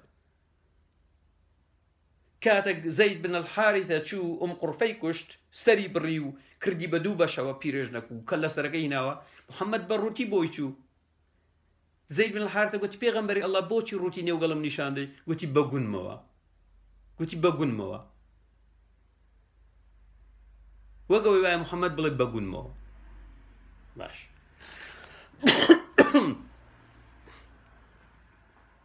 وتەنانەت لە کاتی وەفاتی ئەبی تاڵب کاتێک دەمرێ تاريخ الهجرة النبوية وبدء الإسلام لا برشة مبحث وفاة أبي طالب كاتك أبي طالب مامي محمد دمرت واتباوتي علي الروض الأنف السهيلي جزء دوم لا بردو سطح بيستحوت شي ضوي وأيم الله كأني أنظر إلى سعاليك العرب والمستضعفين من الناس قد أجابوا دعوته وصدقوا كلمته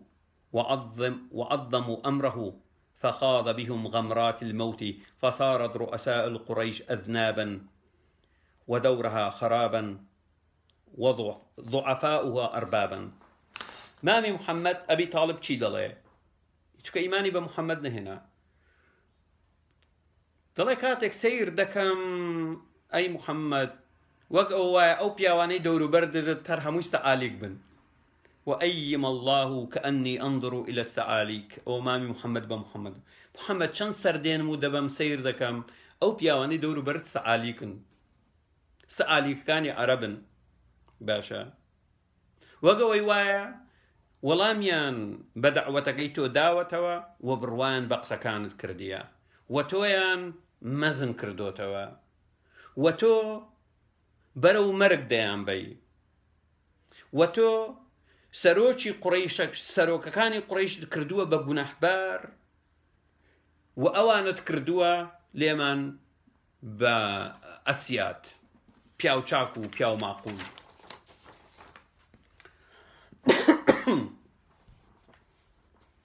وهروها لا مرقاة المفاتيح كتاب فضائل القرآن جماري فرمودة 2108 البداية والنهاية جزء ششم وهروها سنن أبو داود كتاب العلم باب في القصص جماري فرمودة 3666 كنز العمال للمتقي الهندي جماري فرمودة 16576 أبي سعيد الخدري قال جلست في عصابة من ضعفاء المهاجرين أبي سعيد الخدري ضل لقل كومالك لا مهاجر كان دانشتبهم أول فترين مدينة. فقال رسول الله ضل بيغمبري الله قتي أبشروا يا معشر سعاليك، قتي مجدا أي بيواني سعاليك المهاجرين بنور التام يوم القيامة تدخلون الجنة قبل الأغنياء الناس بنصف يوم وذاك 500 سنة. ضل أبو سعيد الخدري ضل لقل كومالك بياو دانشتبهم لواني كوتشان كردبو لمكة بو مدينة. ضل بيغمبري الله هاد قتي أبشروا يا معشر السعاليك أي سعلوك كان مجدا بروناچی تواو ئێوە نیو ڕۆژ پێش دەوڵەمەندەکان دەچنە بەهەشتەوە. نیو ڕۆژ واتە 500 ساڵ. سەعالیکەکان ئەو هەموو کوشتن و بڕینەی کەوا کردویانە دەچنە بەهەشتەوە. و هەروەها مسند ئەحمەد جزئی سێیەم لاپەڕە 96 قال النبي أبشروا سعاليك المهاجرين بالنور يوم القيامة على الأغنياء ب500 سنة. ومسند أحمد دليتن بيغمبري الله قتي أي سعاليك كان أي أو سعالي كان إلى مكة بو مدينة كوستان كردوا مجدي روناشي روجي قيامت أيوة بيش دولة من دكان ب500 سال دشنا بهشتوا. كتاب الأم الشافعي إمام شافعي جزء شوارم لا برا 248 يروى إن النبي صالح أهل الحديبية على أن يرد من جاءه بعد الصلح مسلما، فجاءه أبو جندل فرده إلى أبيه. دلي إمام شافعي اسم القطع قصة دلي والنيا خوي بيز ديركتر لإمام شافعي. إمام شافعي دلي دجرنوا كبيغمبري الله لكاتي صلح حديبية اتفاق كوابو هر كسيق لمكة وبي بو مدينة أو بيجيرتوا. دلي كسيق بناوي أبو جندل هر وقت بيشتر آما جمان بيكر هات دلي محمد تسليمي كردو بباوشيو كرانديوا. وجاء إليه أيضا أبو بصير هر وقت بيشتر آما جمان بيكر أو جروبي تشتكا فرده. دلي أبو بصير هات بيغمبر جرايوا فقتل أبو بصير المردود معه ثم جاء إلى النبي. دلي كاتك محمد جادو بياو هاتبون وكان أبو بصير ما اندويتو التاواني كرديا محمد دايوا بلام ديار خطيب وداناوا كاتك أبو بصير لقل دو بياو قد قريتوا لرقا شمشير لداني شان وردقري لسرييك شان داداي كجي أويد كرادكا أبو بصير دا قريتو بولاي محمد دليتن تو من تسليم كردو بلام الله مني الرزقا كرد أوتم محمد دلت تنا تواو هيش تر تسليم ناكريوا بمينيوا. إن جاء دواتر دلي فكان بطريق الشام يقطع على كل مال قريش. دلي إن جاء بيغمبر ناردي بوصر رقاي الشام وهروق قتم عمر كوري خطاب نامين أربوست آلي كاني مكة بين بيوز بن بيوا بلام نين بو مدينة ودليتن أبو نصير يا أبو بصير هندي شان دلين رقاي لقر لكاروانا كاني قريش رقاي نداهيش تيبر بي. المصنف اللي ابن حمام الصنعاني جزئي بين جملة برسي سطو تشلويك أول باسي همان حالت دكار وق استا آماجان بيكر بيوزناكا دوباري كنو أوي إمام شافعي آماجي بيكر ديا بيوزناكا إنجا أبو نصير دوباريا أبو بصير شكد خالنا أبو هنديشان بناوي أبو نصير ناوي ديني هنديشان بناوي أبو بصير. السيرة النبوية جزء شوارم لابرة 209 الكشف والبيان النيسابوري جزء نويم لابرة 62. ثم خرج أبو بصير حتى نزل العيس من ناحية ذي المروة على ساحل البحر بطريق قريش. ضل إنجا بيغمبري الله أبو بصير نارد بوصر رقاي قريش لسر قراغي درياي سور كلمكة بوشام ولوي بون منهيني دانابو كميني دانابو بردوام لقلوا حفتا بياوي لقلي دابو بطريق قريش التي كانوا يأخذون عليها إلى الشام أو رقايك قريش كان كارواني بازرقاني بيد رويشن بوشام. وبلغ المسلمين الذين كانوا احتبسوا بمكة باشا فخرجوا إلى أبي بصير بالعيس فاجتمع إليه منهم قريب من 70 رجلا. ضلوا حوالك بس عالك كاني مكة جيشت کە ئەبی نووسیر پێغەمبەر لەوەی داناوە هەمیان چون پەیوەست بوون بە ئەبی نووسیر بۆ ڕێگریکردن لە کاروانەکانی بازرگانی دەڵێ ژمارەیان گەیشتە 75 هەروە گوتم وكانوا قد ضيقوا على قريش لا يظفرون بحد منهم إلا قتلوه دەڵێ تەنانەت تەنگەشەیان بە قوڕیشەکان کردبوو چکە ئەو ڕێگایان کۆنتڕۆل کردبوو و تەنانەت کاتێک هێرشیان بۆ سەر هەر کەسێک دەبرد ئەو وازیان لێ نەدەینا تاوەکو دەیان کوشت لا تمر بهم عير إلا أقتطعوها فآواهم رسول الله دەڵێ و هیچ کاروانێکی بازرگانی نەبوو هیچ کەسێک نەبوو بێت هێرشی نەکەن نەزەری بیکوژن هەموو شتێکی لێ سەلب نەکەن زەود نەکەن فآواهم رسول الله پێغەمبەری الله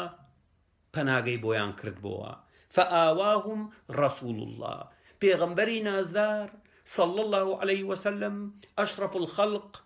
كالله لأزل أبدوا لروجي دروس كردنا وتاوكو قيامت بياويتي شريفي وكو محمدي دروس نكرديا محمد فآواهم رسول الله پیغمبري الله پشتیوانی او گروپی دکرد پشتیوانی او گروپی دکرد به همو چشنکوا باش الطبقات الكبرى ابن سعد محمد كاتك بيجوي بچي بو مكة بيجوي بچي بو مدينة نامه دنوسي بو سعالي كان برزان چي دلي الطبقات الكبرى ابن سعد جزئية كم لا برصت فنجاو بينج كتب رسول الله لجماع كانوا في جبل تهامة قد خصبوا المارة من كنانة ومزينة والحكم والقارة ومن أتبعهم من العبيد دلي پیغمبري الله نامي نوسي بو گروپێکی سەعالی کە لە چیایی توهامە بوون دەڵێ ئەوانە بریتی بوون لە سەعالیکەکانی خێڵی کینانە و مەزەینە و حەکەم و ئەفریقیەکان ومن ئەتەبعهم من العبید و ئەوانەی کەوا کۆیلەکان بەدوام فلما ظفر رسول الله وفد منهم وفد على النبي فكتب لهم دەڵێ کاتێک پێغەمبەری الله هات بۆ مەدینە دەڵێ وەفدێکیان هات بۆ لای پێغەمبەری الله بۆیانی نووسی بزانی محەممەد چی نووسی و بۆ سەعالیکەکان چۆن بڕوان پێدەینی بسم الله الرحمن الرحيم بناوي الله الشيطان هذا كتاب من محمد النبي رسول الله لعباد الله العتقاء أمنا ميا لمحمد پیغمبري الله پیامنيري الله بو بندكاني الله أنهم إن آمنوا وأقاموا الصلاة وآتوا الزكاة فعبدهم حر ومولاهم محمد دڵێ ئەگەر هاتو ئیمانیان هێنا بە الله و من و هەروەها نوێژیان کرد و زەکاتیاندا زەکاتیی محەممەد ئەوە هەمویان ئازادن و من دەبم بە گەورەیان مەولایان دەبم ومن كان منهم من قبيلة لم يردوا إليها وهر شتێکیان بردبێ لە هەر خێڵک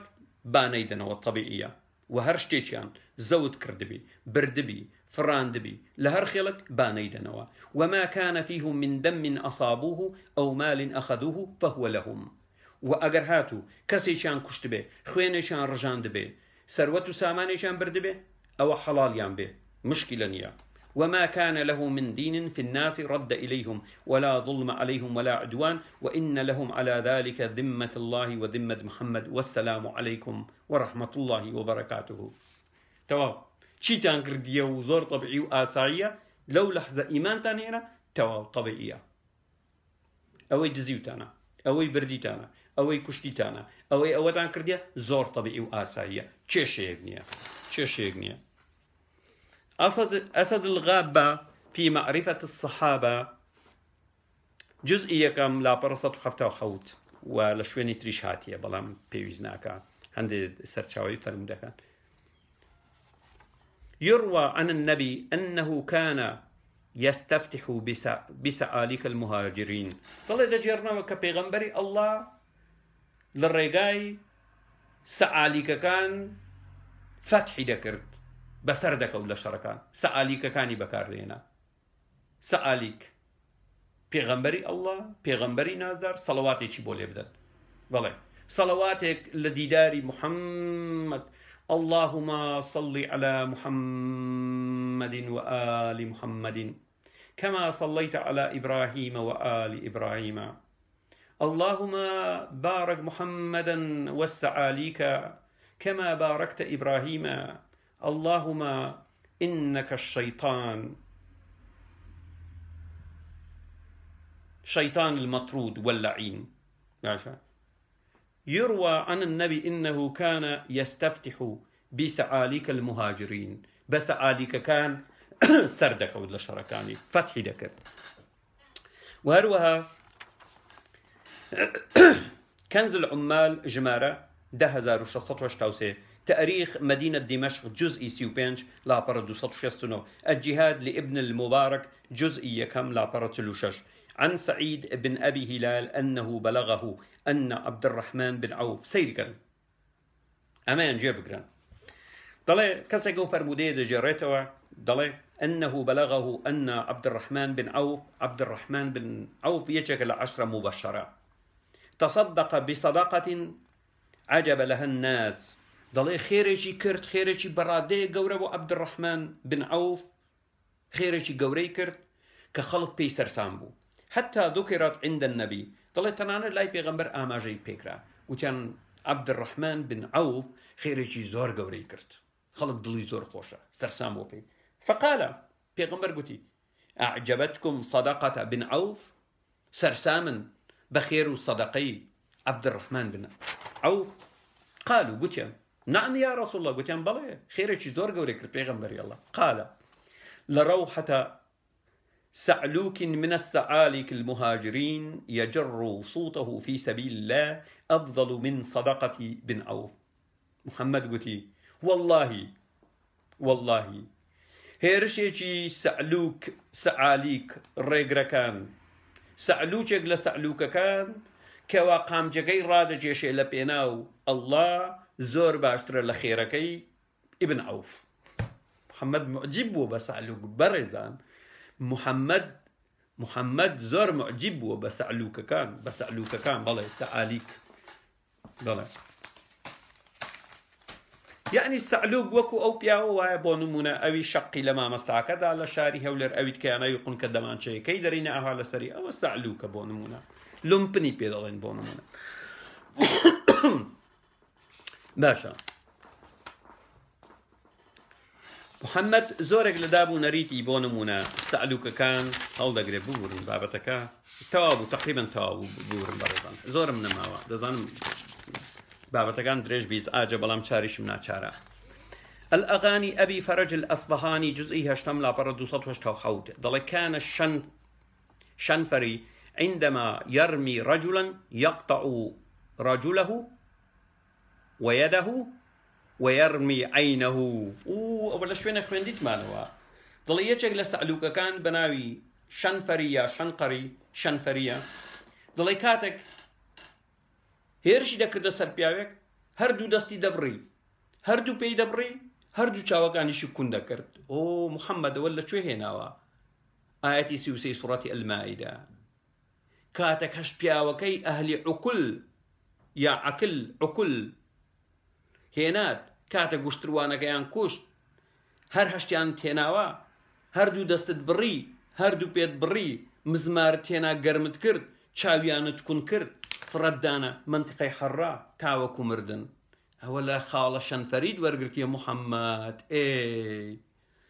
الطريقة السعالكية البتة يعني وكو سعلوك كان حكمي سعلوك تخصوت القرآن ومحمد. آياتي سيوسي سورة المائدة باشا آياتي سيوسي سورة المائدة بالضبط كتمت دستي بريون قاجي بريون چاويشي كن كردون محمد همان كاري كرديا. تقسيم الغنائم غنيمة شون دابش دكري الأغاني همان سرچاو أبي فرج الأصفهاني طلع عروة بن ورد كيجيك بولا سر كردي سعلوك كان يجمع السعاليك ويكرمهم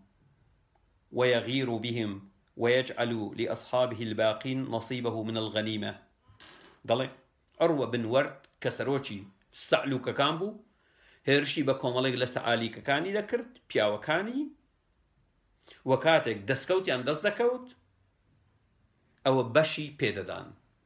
وهروها سرچاويتر دەڵێ هەندێک لە سەعلوکەکان یەک لەسەر 5 بۆ خۆیان بوو، هەندێکیان سەرۆکی سەعلوکان یەک لەسەر 5 دەستکەوتەکان بۆ خۆیان بوو، اینجا ئەوی تریان بە یەکسانی دابەش دەکرد، هەندێکیان 125 هەندێکیان 115 بۆ خۆیان بوو، ئەوی تریان دابەش دەکرد بەسەر پیاوەکانیان. وقورآن لە سوڕەتی الأنفال دەڵێ فاعلموا إنما غنمتم من شيء فلله خمسه وللرسول. هۆی سمێڵ قوتانی سەعلوک، بزانن ئەگەر غەنیمەیەکتان بەدەستهێنا هەوە بەشی ئەڵڵا 120 و هەروەها پێغەمبەر هەمان شت بەبێ کەم و زیاد. بۆ نمونە هەمان سەرچاوە دەڵێ حاجز بن عوف أحد زعماء السعاليق يشك بولسر كردا سعلوككان كان يأخذ الربع من الغنيمة، سطع بيشتفنجي غنيمة كان بخوي دبرت، وكانوا يلقون الرعب في قلوب الناس. وسعاليك كان إيش أن وابو غارات ذكرت يا بشو يا برب بياني زو، محمد طبعي وابو بشو يا برب بياني زو باشا، وترساندن و تۆقاندنیان دەخستە دڵی خەڵکەوە، دەقتان هەیە لە قورآن بۆ ئەوەی خەڵکی پێ بتۆقێنن. صحيح بخاري كتاب الصلاة دڵێ محمد دڵێ نصرت بالرعب مصيرة شهر وأحلت لي المغانم. محمد دڵێ من بە ترساندن و تۆقاندن سەرکەوتنم، ترساندن و تۆقاندنی من بۆ یەک مانگ ڕێگاڕۆ ڕۆیشت، یەک مانگ ئەگەر بە پێ بڕۆی گەیشت هەر کەسێک ناوی لە من بیت تۆقیوە لێم، و هەروەها فەرهودیم بۆ حەڵاڵ کرا. ئەوە پێغەمبەرەکەتانە کەوا هەمان پێڕوانی سەعالیکی هەبووە. ساریە بن زەنیم، ساریەی کوڕی زۆڵ کە یەکێک بوو لە سەرکردە موسڵمانەکان، کاتێک هێرشی کردە سەر منتیقەی نەهاوەند و کوردی کوشت و دەستدرێژی سێکسی کردە سەر داپیرانی ئێمە، و ئەو کات مناڵەکانی ئێمەی کرد بە کۆیلا، یەکێک بوو لە سەعالیکەکان. باشە بۆتان دەخوێنمەوە کە دەڵێ كان سارية في الجاهلية خليعا من قومه، أي هرخوشي ودڵێ سەرچاوەکە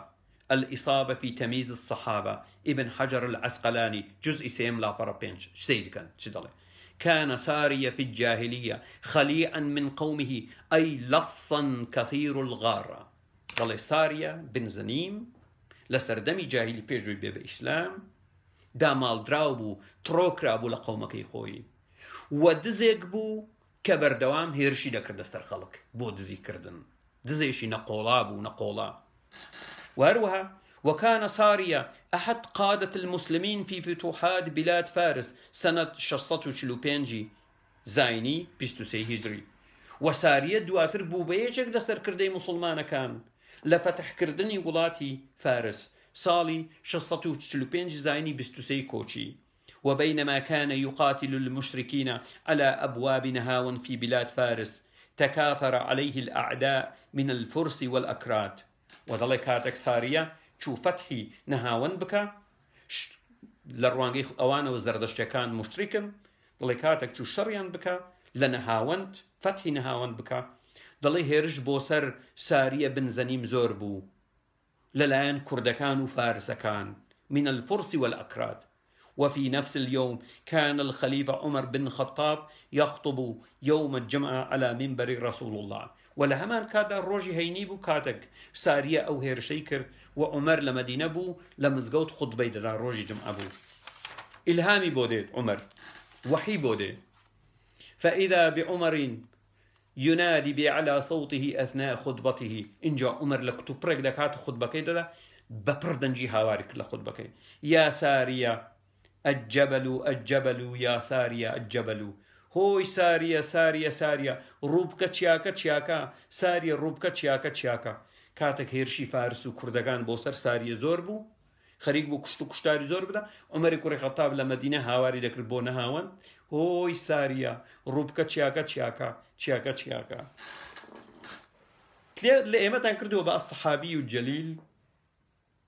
دزيشي نقولا سعاليشك لئيمتان كردوه بقى الصحابي الجليل يا وري بريز أبو ذر الغفاري بەڵێ چیاکە تۆ زۆر جوێنتدا دەمێکە لە شوێنی خۆت نەوەستای دەبڕۆ بێزار بووم لێت. أبو ذر الغفاري أبو ذر إذا هيج برنامج وازمان لنايني الطبقات الكبرى ابن سعد جزء چوارم لا برصت شيستو لمسلمانان كرترم نبينيوا قرقم روي بزماني عربي أماجة بسرچاوكاني السنة سرچاو معتبركان دكم كچي هاتو جوين ددن ناوي تبقى باشا ناوي تبقى باشا. أبو ذر الغفاري الطبقات الكبرى ابن سعد جزء شوارم لا برصت شيس. وأبو سعيد الغفاري فقد كان من سعاليك الجاهلية. طلع أبو ذر الغفاري يشكبو لسعاليك كاني جاهلي يقطع الطريق ريغري دكرت ويغير على النوق عند الفجر بربياني زو هيرشي دكر دسر كارواني وشتركان بربياني زو هيرشي دكرت. التفسير الكبير فخر الدين الراضي لا تفسير سورة الأحقاف وقال الذين كفروا للذين آمنوا لو كان خيرا ما سبقونا إليه أم آيتان لسورة الأحقاف طلع وأقرهاتو أم آينا ويا محمد خير اجتداب ويا ضلي كافركان ضلين وقال الذين كفروا كافركان ضلين بوانيك إيمانيان هنا أقرهاتو آينكي محمد خير اجتدابايا أو إيوا بيش إيمانا دبون بمسلمان بزانين چي ضلي تفسير الراضي فخر الدين الراضي ضلي وقالوا لو كان خيرا منا ما سبقنا وقالوا لو كان خيرا ما سبقنا إليه هؤلاء السعاليك فخر الدين الرازي ضلي ما بس يعني كافر كان قوتيان أقرأوا آين خير اجتياد أبوايا أو السعاليك كان بيج إيمان دبون بمسلمان سعاليك فخر الدين الراضي باشا. وهو صحيح بخاري كتاب المناقب باب ذكر أسلم وغفار ومزينة وجهينة وأشجع أما جكردن ببني أسلم هذي أسلم غفار مزينة جهينة وأشجع جماري فرمودة 3626 محمد لفرمودة دادلي أو بينش خيلا هميان استعاليك بون برزان محمد دلي أسلم وغفار وشيء من مزينة وجهينة خير عند الله يوم القيامة من أسد وتميم وهوزان يا حوزان وغطفان. محمد دليدن أو خيال السعالي كان أسلم غفار هندق لمزينة وجهينة لاي الله زور خيرترن لروج قيامي لخيال كان يتروكو أسد تميم وهوزان غطفان لاي محمد سعالي كان زور محترمترن ولاي الله زور بيروسترن. وهروى ابن سعد للطبقات الكبرى جزء شوارم لا برهشتا وحوضلي قبيلة غفار كقطاع الطرق ضلي قبيلة غفار أبو ذر الغفاري ضلي إيجو كاريان ريغريبو قطاع طرق ريغري. وبخاري كتاب مناقب باب ذكر أسلم وغفار أو استاء ماجم بيكرت جماري فرمودا 3504 لفرمودا يشتر محمد ضلي غفار غفر الله لها ضلي خيلي غفار الله لياني بوري وأسلم سالمها الله يعني دوباره بباش باسيان دكا.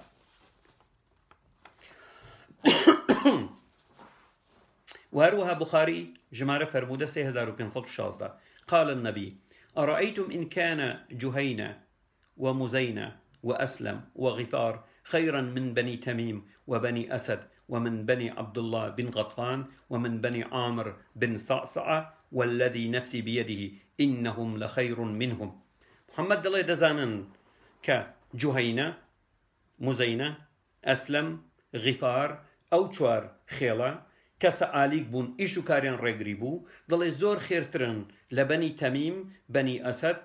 وبني عبد الله بن غطفان ولا بني عامر بن صعصعة ودڵێ سوێن بەوەی جانی محەممەدی بەدەستا ئەو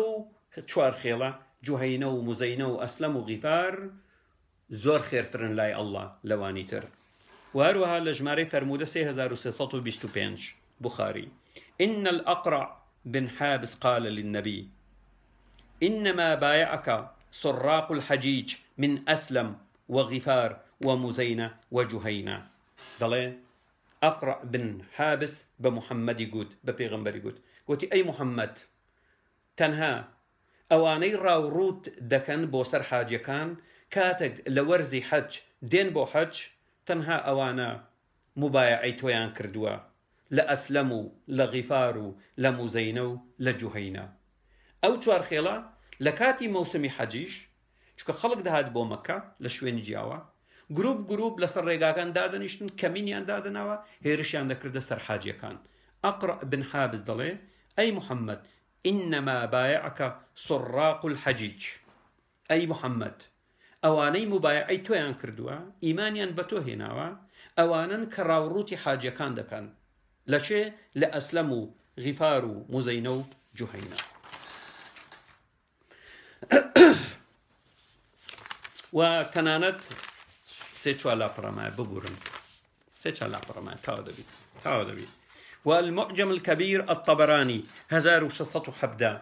عن أبي ذر رضي الله عنه أبي ذر ضلي رضاي الله لسربه أو ريقرا قال أتيت رسول الله صلى الله عليه وسلم فقلت السلام عليك يا رسول الله أشهد أن لا إله إلا الله وأن محمدا عبده ورسوله أبي ذر ضلي كاتك جارية كم محمد بيني لمدينة ضلي هاتم بولاي وتم صلاة لبي أي بيغمبري الله شاتي الدم هيج خدا أغنية تنها الله نبي ومحمد بنديتي وبيغمبريتي فرأيت الاستبشار في وجه رسول الله ضلي بينم دمو شاي بيغمبري الله قشايوا بوبا مسلمان فقال من أنت ضلي قلتم ضلي لي برسم قلت توشي فقلت أنا جندب رجل من بني غفار بأصل ناوي جندبة قلت من جندبة كعوكم لبني غفار فكأنه ارتدع وود إني كنت من قبيلة غير التي أنا منهم طلع كاتك زاني لبني غفارم بيغمبري الله توزك شلجا وقوي حزي كردبه من لخيلة تربو مايا بس لخيلي غفار نبو أما چونك السمعي أوند خراب بو بني غفار لدزيو لكاري سآليك ديوي نبو وذاك إني كنت من قبيلة يسر خوي ودلي دواتي دلي بوتي وذاك إني كنت من قبيلة يسرقون الحجاج دلي چونك من لخيلك بوم أو خيلة إيشو كاريان دزي كردن لحاجة كان بو إيشو كاريان دزي كردن لحاجة كان بو الطبقات الكبرى جزء چوارم لا براش دوشش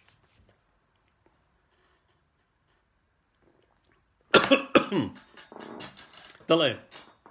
كان أبو ذر ضل باوشي ذر رجلا يصيب الطريق وكان شجاعا يتفرد وحده يقطع الطريق ويغير على الصرم ضل أبو ذر بيعوك بو ريقا كاني دقرت ريقري دقرت وآزاد بو وبتنيا ريقري دقرت وهيرشي دقرت سر كاروانا كاني وشتر باشا في حماية الصبح بربان يشيزو على ظهر فرسه أو على قدميه لسر أسبكي يابا بي كأنه السبع وقوي قرق بي وابي فيطرق الحي ويأخذ ما أخذ وكو مار بي وددا وكو مار بون لسر رقا كان دازنش بي وددا وتواو كسكي دا كشتو هموشتي لزاود ذكر أول شيء أبو ذر الصحابي الجليل رضي الله عنه وأرضاه بلاني محمد لقل أبو ذر بلاني محمد بزانين شيء صحيح بخاري كتاب المناقب جماري فرمودة 3628 ضل ودخلت معه على النبي صلى الله عليه وسلم فقلت له أعرض علي الإسلام فأعرضه فأسلمت مكاني فقال لي يا أبا ذر أكتم هذا الأمر وارجعي إلى بلدك فإذا بلغك ظهورنا فاقبل ضل چون بولای پیغمبری الله داوای لێکردن بم بە ئیسلام دەڵێ ئەو بوو لە شوێنی خۆم بووم بە موسڵمان و قسەیەکمان کرد نهێنی هەبووە چی گوتیە سەیدکە محەممەد ئەی ئەبا ذەڕ، ئەی باوکی زەڕ، ئەو نهێنیە بپارێزە، تاوەکو خۆم خەبەرت بۆ دەنێرم، کاتە خەبەرم بۆ ناردی وەرە. پیلانی داناوە، پێویستی بە سەعالیکەکان بووە، کۆیان بکاتەوە. الطبقات الكبرى جزء 4 لا براشتا حوت. ثم قال أبو ذر: يا رسول الله، إني منصرف إلى أهلي وناظر متى يؤمر بالقتال فالحق بك.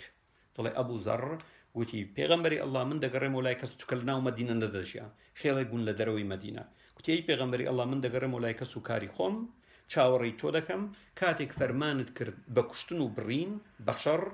أو من بيتو بيوزدبم. فانصرف فكأن يكون بأسفل ثنية غزال. طلقاتك رد ولاي بيغمبري الله أو بوبا مسلمان دستي كرد بريقري كردن لكاروانا كاني بازرقاني، فكأن يعترض لإيرات قريش فيقطعها فيقول: لا أرد إليكم منها شيئا حتى تشهدوا أن لا إله إلا الله وأن محمدا رسول الله. لا محمد درشو بوبا مسلمان دستي كرد بريقري والرقاي لكاروانا كاني بازرقاني دقر شتي لخلق دفران ديقول نادموا تاوكو شاهدي نهيني أشهد أن لا إله إلا الله وأشهد أن محمد رسول الله. فإن فعلوا رد إليهم، أجر شاهديان بين عباد ديدانوا، وإن أبوا لم يردوا عليهم شيئا، وأجر رفض جان بكر بقى شاهد ماني بينهم نيداوا. فكان على ذلك حتى هاجر رسول الله ومضى بدر وأحد ثم قدم فأقام بالمدينة مع النبي. طلع أبو دواي شري أحد نكتنها بخوي خيلك شهاد بو مدينة وأو شويني محمد إبني نظير كاتك دري كردن چکە شەڕی بە بەنی نەدگر فرۆش محەممەد چکە ئەو خێڵانە دەهاتن بۆ مەدینە لە دەرەوەی مەدینە بوون بمێننەوە باشتر بمێننەوە هەو بوو قونەیقاعی دەرکرد بۆی بیدا بە هەندێک بەسە ئالیک نەظیری دەرکرد بۆی بیدا بە هەندێک بەسە ئالیک وە قوڕەیدەی قەتل عام کرد بۆی بیدا بە هەندێک بەسە ئالیک ئەوە ئیشی محەممەد بوو.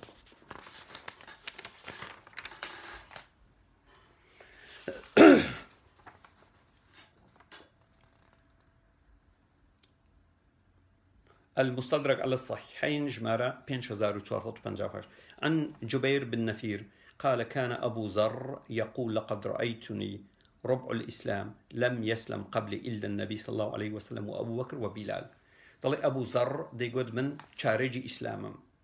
چکە پێش من تەنها پێغەمبەر مسلمان بوو أبو بكر وبلال چوارم کەس بوو واتە لە مەککە پەیوەندی هەبووە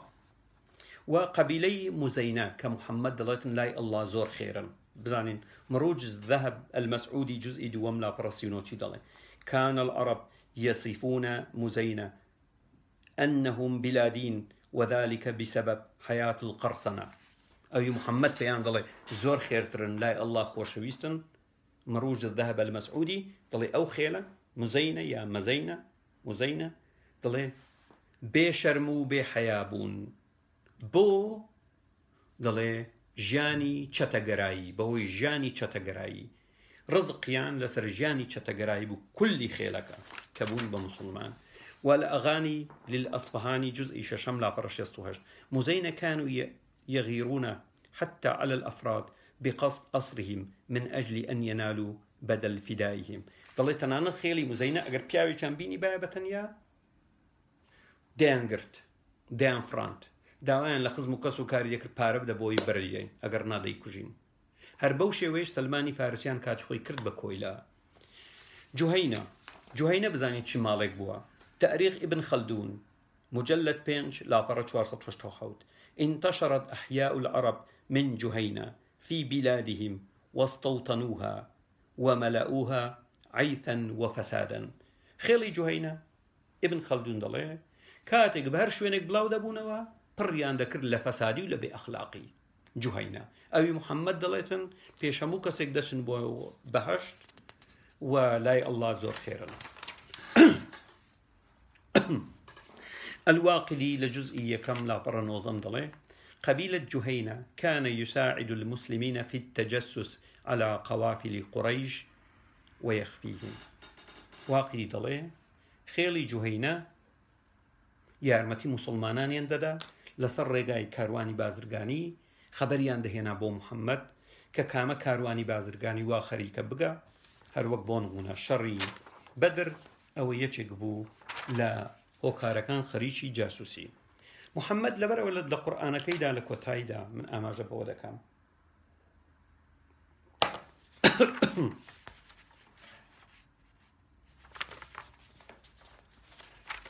بۆ نمونە لە سوورەتی الأنعام ئاەتی 48 فمن آمن واصلح فلا خوف عليهم ولا هم يحزنون هەر کەسێک ئیمانی هێنا وە چاک بوو لە ڕوانگەی ئیسلامەوە هەمان شتە ئیسلاحی چی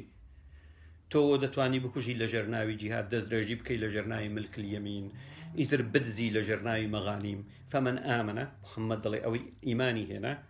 هیچ ترسی لەسەر نییە وا هیچ بانی گەران نەبێ.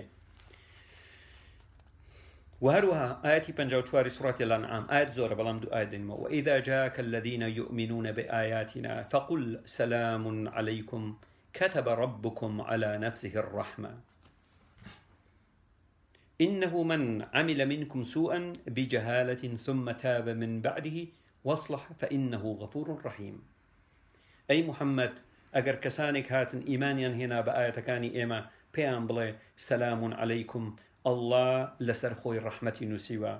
وأجر هاتو هر كسيچان بهوي جهالتي خوي كاريشي خرابي كرت إنجا توبي كرت دواي أو الله غفور رحيم بقني الله مشكلة نية چندي كشتي وچندي لناو برديا.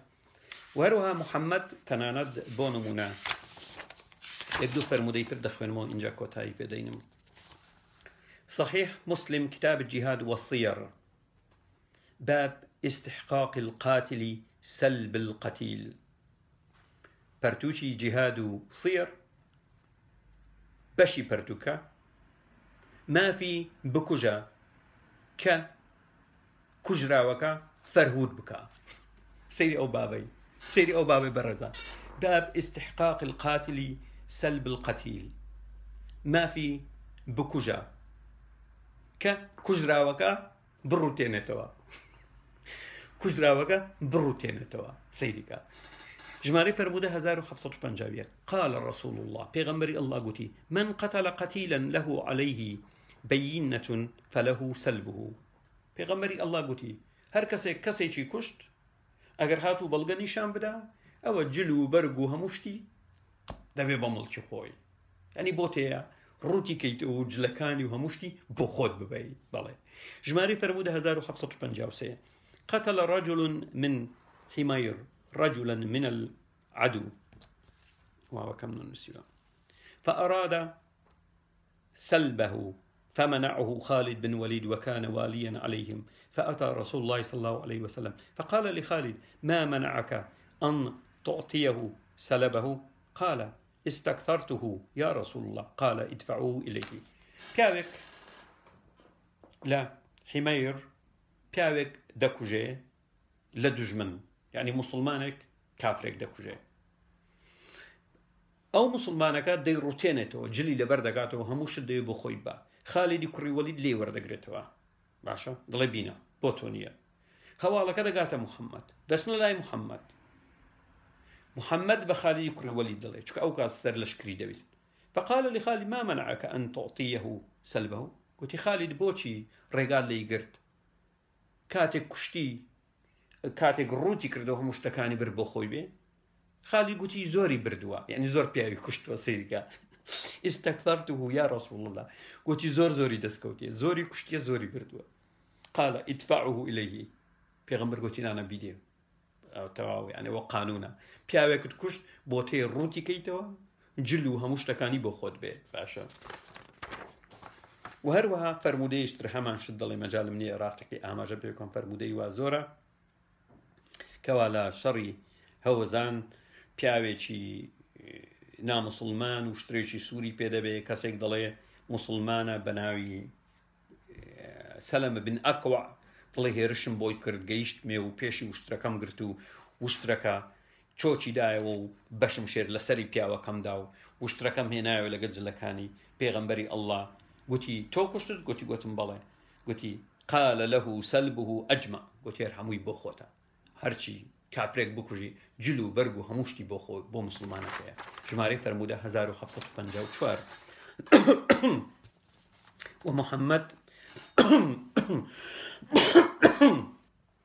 لمسلم كتاب الجهاد والصير باب جواز قتل النساء والصبيان. جائزة جنو من البكوجي شماري فرمودة 1754. ابن عباس أن الصعب بن جثامة سئل النبي عن الضرار من المشركين بيتون فيصيبون من نسائهم وضرارهم فقال هم منهم. لمحمد ينبرزي قلت كاتك شوانه هيرج بكين منالوج نكان ينبردكوي. محمد قلت آسائية شو جنو منالو كان يشمك خوان كافرن بيان كجن. وهروها والمحصنات من النساء دزدريجي سكسي أو زور طبيعي وآسائية محمد خوي أو كاري كردية.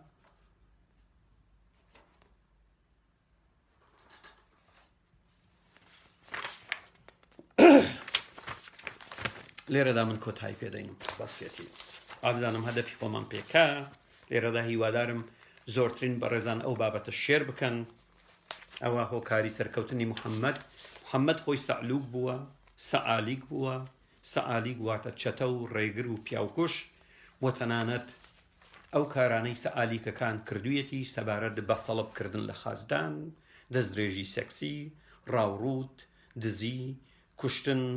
پارەی خوێن فراندنی خەڵک هەروەک چۆن لە شەڕی بەدر محەممەد وای کرد بە پارە خەڵک بداتەوە هەموو کارەکان سەعالیکەکان کردویانە بۆ سەرکەوتنی محەممەد تاوەکو مردنی لە ڕێگای سەعالیکەکان بوو هەر لەبەرەوە کاتێک محەممەد دەمرێ تەواو ئیسلام کۆتایی دێ دووبارە لە ڕێگای شمشێر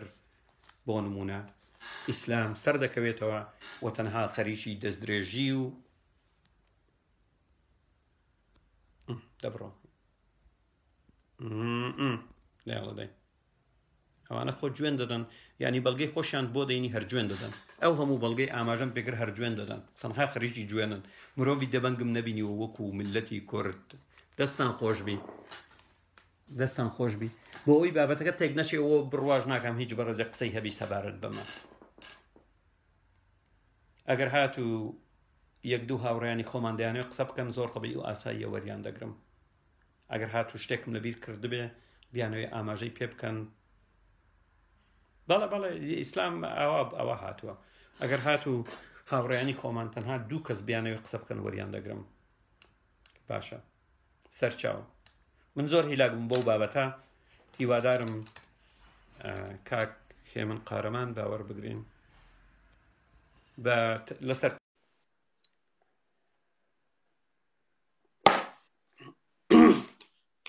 بەڵام ڕجان ئەگەر کورتیکەنەوە سێ خولەک بەسیەتی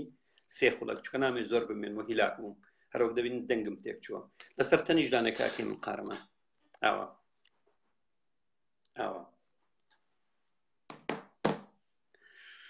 بە کاک کوردۆ بادینی اینجا دواتر کاک نیرۆ ئەوە کامیرەت نییە ئەوە من کامیرە دەکەمەوە کاکێ من قارەمان ئەگەر تۆ بینێری کاکە گیان بزانم کاک نیرۆ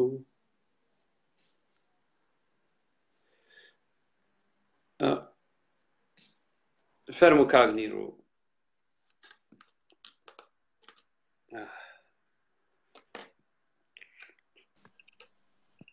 سلااو دکتۆر گیان سەرچاو هەر بژیت دەستەکانە خۆش بێ بەرنامەیەکی زۆر ڕێک و پێک بوو هەر بژیت بەتەمای ئەوە نەبیت یەک موسڵمان وەرگری چونکو 4 ساڵە بوون زیاتر شتی تر دەست نەکەوت هەنی بۆچی وەری بگرم یانیشی دەزانی سەبارەت بەوانە ئێستا پێی بڵێ ئیمام تەبەڕی خەلیفەی یەکەم یا دووەمی ڕاشیدین بۆ ڕەنگ بڵێ ناڕازنیە سێ بوویە یعنی دکتۆر دەستەکانە خۆش بێ زۆر هیلاک بڕوا بکە من لە بابەت سەعالیکەوە تقریبا 4 ساعت جۆم لە هینەکان گرتووە بەرنامەجەکان کردووە زۆر هەر لەوان نییە کە باس کرێ ئەڵێ مەککە خۆی مەرکەزی سەعالیک بووە عەبدولموطەلیبیش کە مامی پێغەمبەرە ئەویش خێڵی خۆی هەبووە ئەوە حادیسەیەک هەیە ئەڵێ کە کابرایەک ئەبوو جەمزەبە چییە وشێتی تۆڵە بتەنێتەوە هاتۆتە مەککە نەچووە بگەڕێ بە دوایانە لە مەککە هەبوون چۆنی هەڵگرتۆ تۆڵەکەی پێوە گرتوونەتەوە ئەمە شی حتا بۆ پێغەمبەر پێویستی نەکردو بە دوایانە بگەڕێ لە ناو خێڵی خۆیان هەبووە لەبەرەوە معلومات لە بابەت سەعالیک زۆرە ئەگەر موسڵمانێکیش تۆزێشتی هەیە لە قسەکانت فەرمووە تا بچێتە سەر هینی سەعالیک بە هەزارەهای تیا سەعالیک چۆندا پێش پێغەمبەر و دوای پێغەمبەریش هەر هەبوون ئیشیان کردووە لە مەکە ئیشیان کردووە پێش محەممەد لە مەکە هەبوو بەڵێ پێش محەممەد نەک پێش پێغەمبەر پێش محەممەد پێش حەما باش نا مشکلە نییە بەڵام کاتێک تۆ لە قسەکانت دڵی پێغەمبەر ئینتیباعێکی غەڵەت دەدەیت داوای لێبوورن لەکەم دکتۆر کەسێکی درۆزن بووە دکتۆر کەسێکی درۆزن و کلااوچی بووە پێغەمبەر دەکرێت بە مرۆڤێکی ساڵح باش ڕێنیشاندەر بۆ خەڵک بغض النظر عن ئەوەی کەەوە وحی بۆ هاتی یاننا ئەمە کلاواتە یاننا بەڵام کەسێک کە ڕێنمایی ئەخلاقی جوانی مرۆڤایەتی بێ دەکرێت پێی بوترێت پێغەمبەر فەیلسوفی سەردەمی خۆی بەڵام هەمە کەسێکی شەریر بووە بەڵێ لەوا داوای لێبوورن لەکەم ئەوە خاڵێکم هەیە خاڵێکم هەیە ئەو کلیمەیە بڵێم لە بەچاوی بڵێم پێغەمبەر وابزانم هەر لە ملمەیە نا من مشکلە نییە بەڵام بۆی ئینتیباعی غەڵەت نەدەین ئێمە بڵێ دەمە دەم کە ڕاهاتۆنی ئەڵێ بەخوا نازانم چی خۆ مەخسە ئەوە نییە خۆمان لێ ڕاگبینن کاگنی ڕۆ دەبی خۆمان ڕاست لێ ڕابینین ڕاستم هەر زوو پێم ئەویت ئاگا لە دە کە قساکەی بەڵام وەی تیجاری وای پیا و مێشتیونێ کە قسە زۆرەکە دکتۆر لە مەکە هەبوون هینیش نییە ئەمە دروست نەکراوە خۆیان ئەتوانم بگەڕێن بە دوایە هەچ کەسێک گومانی لە قسەکان تا بچێ بگەڕێ ئەگەر سەعالیکی بە هەزارەها پەرتوک نەدۆتێ لە سریان حەقێتی گلەیی لە قسەکانی تۆکە ئەگە بە هەزارهانی دۆتێ نەک یەکێک نەک دوان بە هەزارەها دۆزێتەوە دەست خۆش بێ ئەزانم زۆر هیلاشیت دەستەکانە خۆش بێ دەستەکانە خۆش بێ بەڕاستی تەقدیر دەکرێت دکتۆر جان مێڵە هیچ مسلمانە بێت بۆی ئەوە نەسڕێت تەنە ئەوە نەسڕێت ناسموریان دەگرم مشکلە نیە ناوەریان ناگرم دادانیشن باگوێ بگرن دەستە خۆش دەستە خۆش هەر بژیت ئێستەیە سەرچاو بەخێر بێن کورد بادینی کاکاوە فەرموو وازم تۆی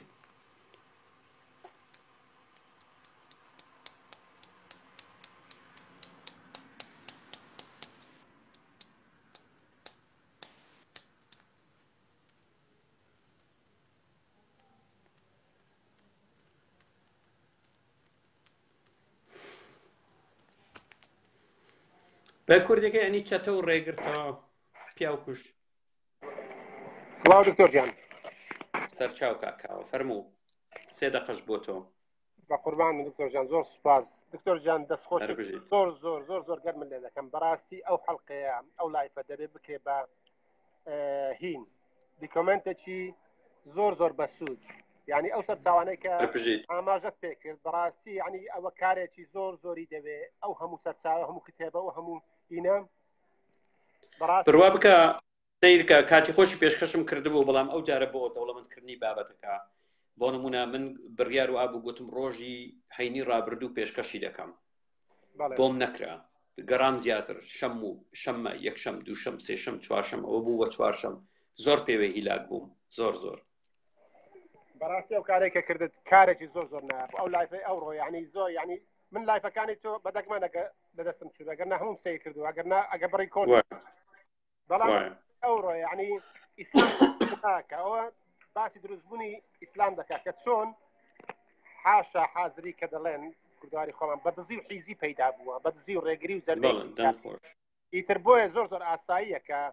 مەلاکان لە مینبەرەکان پێمان بڕشێنەوە جنێومان پێ بدەن و سوکاتی بەدار و بەرد و بە هەموو دین و ئاین و ئاینزاکان بکەن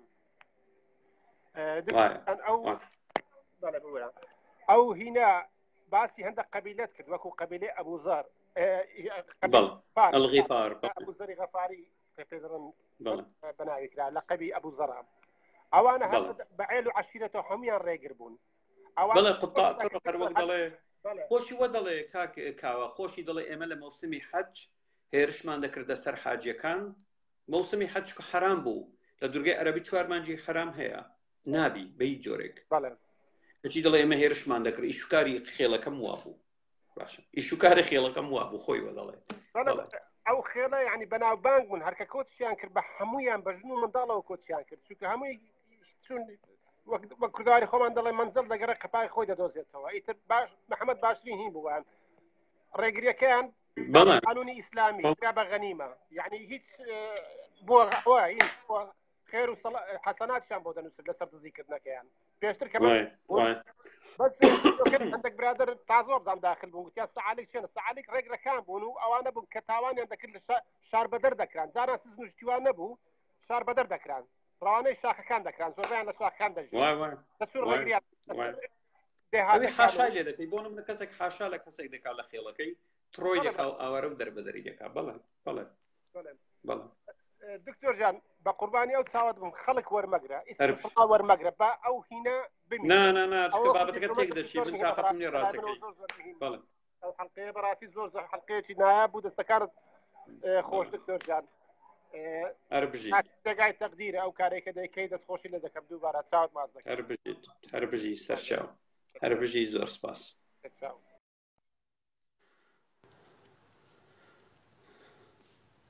گۆران ئاغا لەطیف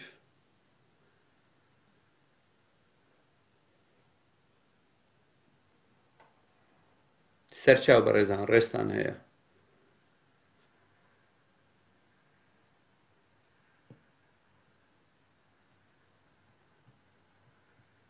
سەرچاو بەڕێزان ئازیزان بەخێر بن وەکە گۆرانم ناردی بزانم دەتوانی وەربگری یان ڕەنگ بێ لە کوردستان بێ ئینتەرنێتەکەی خاو بێ نەتوانی وەربگرێ ئەگەر نەبوو بۆ کاک هێمن دەنێرم هێمن قارەمان بەڵام هیوادارم لە چوارچێوەی بابەت دەرنەچن چونکە نامێ بابەتەکەت تێک بچی ببورن کەسێک نەیناسم وەری ناگرم سێ دەقەش بۆ تۆ کاکە برا فەرموو لەسەر بابەت بە هیوادارم لە بابەت دەرنەچی چونکە بابەتەکە گرنگە نامێ بابەتەکە تێک بچێ فەرموو ئازیزم کاک گۆران هەر بژیت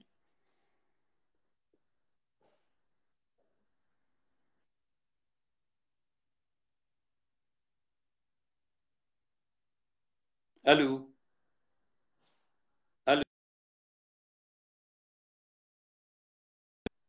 کاکە دەنگت نییە کاک گۆران ببوورە ئەوە خۆشت داد خستەوە کاک ژین و ژیان کامێرەت ناردیە کاکە برا ژین و ژیان ئەگەر کامێرەت ناردیە کامێرەت نییە و نەشت ناردووە کاکە ژیان بزانم کاکێ من قارەمان وەربگرم سێ کەستر وەردەگرم هیلاکەم و داوای لێبوردن لە هەموو بەڕێزان دەکەم باشە کۆتایی پێدەینن هیوادارم لە چوارچێوەی بابەتدا بمێنێت دە دەقەیتر دەمێنمەوە لە لایڤ من تەواو کۆتایی پێدەین فەرموو کاکێ براماندوو نەبیت دەستخۆشیت دێکەم هەر بژیت من ئەمەوێ یەک قسەیە بە تو بە برادران بڵم کە لەسەر خەتن باوەڕت هەبێ ئەوەی کە تو کردوتە هیچ شۆڕش جێڕێکی کوردیش پێی نەکراوە پێشی ناکرێ هەر بژیت چونکە گرنگترین شۆڕشی فکرە نەوەک شۆڕشی چەکداری چونکە مرۆڤ کە فکری نەبوو کە ڕۆشنبیری نەبوو شۆڕشکە هەڵبەتە ئەدۆڕێ وەکو تا ئێستا شۆڕشەکانی کورد یەک لە دوایەک دۆڕاون دڵنیا بە دۆڕانی ترێنش بەدواوە بێ چونکە پەروەردە دوایەوە شۆڕش بۆیە ئەمە شۆزئی کوردی لەم کوردستانی باشوورە بە تایبەتی ئێمە بێ پەروەردە شۆڕشمان کرد بۆی ئەوە زعکمانە من دەستخۆشیت دەکەم تاییدی قسەکان دەکەم هەڵبەت من چونکە عارەبەکەم بەخۆتم لە کەرکووک دانشم قسەکان سەتا سەد تەواوە عارەبیەکەتیش لەوەی من باشتر نەبێت لەوەی من خراپتر نییە دڵنیا بە خۆ من خۆشم سەیری کاکێ من یەک ئاماژەم بە سەرچاوی کردیە کامە جوزە کامە مجەلەد کامە لاپەڕە و دەتوانن ئەگەر هات و ناشزانن بە عەرەبیش خوێندیتمەوە دەتوانن بچن بە دوایدا بگەڕن و دەیدۆزنەوە دەزان هەموو سەرچاوەکان سەرچاوی سوننەیە سەرچاوی مستەشرقیش نییە پەرتوچی غەربی زۆرە سەبارە بە مۆزوعی محەممەد و سەعالیک پەرتوچی غەربی یەکجار زۆرە بەڵام ئاماژەم بۆوانە نەکردیە من دەستخۆشیت لێکم هەڵبەت ئەو پەیامەم هەبوو بەڕاستی شۆڕشێکی جوانە دەستخۆشیت لێکم من تا سەرسپان لەگەڵ دەی چاوەکەم ڕێز و حرمەتم بۆ تۆ ئەگەر لای خۆت دای بخەیتەوە سپاس دەکەم کاک ژین و ژیان بزانم ئەویش وەربگرین فەرموو کاک ژین و ژیان تۆش قسە بکە و کۆتایی پێدەینین داوای لێبوردن دەکەم لە هەموو بەڕێزانی تر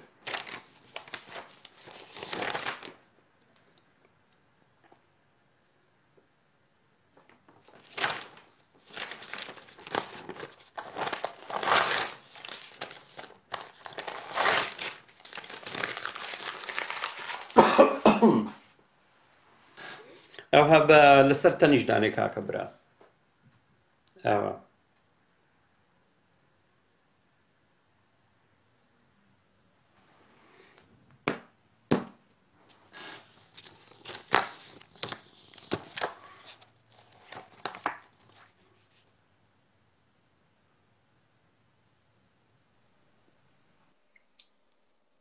سڵاو و ڕێزم هەیە سەرچاوە و کاک ژێنوژیان فەرموو کاکە برا ئەم کاتتان باش هەر بژی ڕێز و خۆشەویستیم بۆ هاوبیران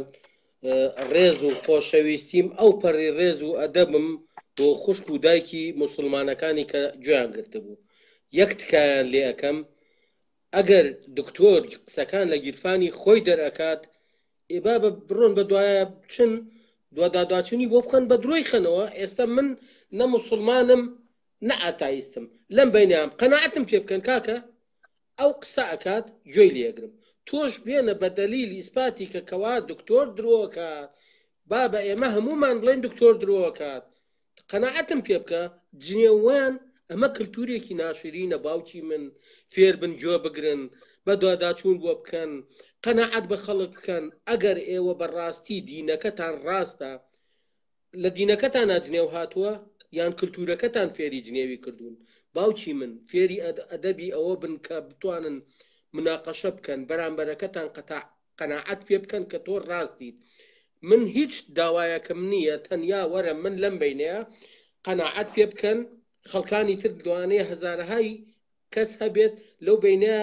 مابێت بڕوا بە کاملا بکە تۆ وەرە تۆ ئازای بە لۆجیک قەناعەت بە خەڵکەکە بکە بزانە تۆ ڕاستیت ئیتر بۆچی جنێوان و قسەی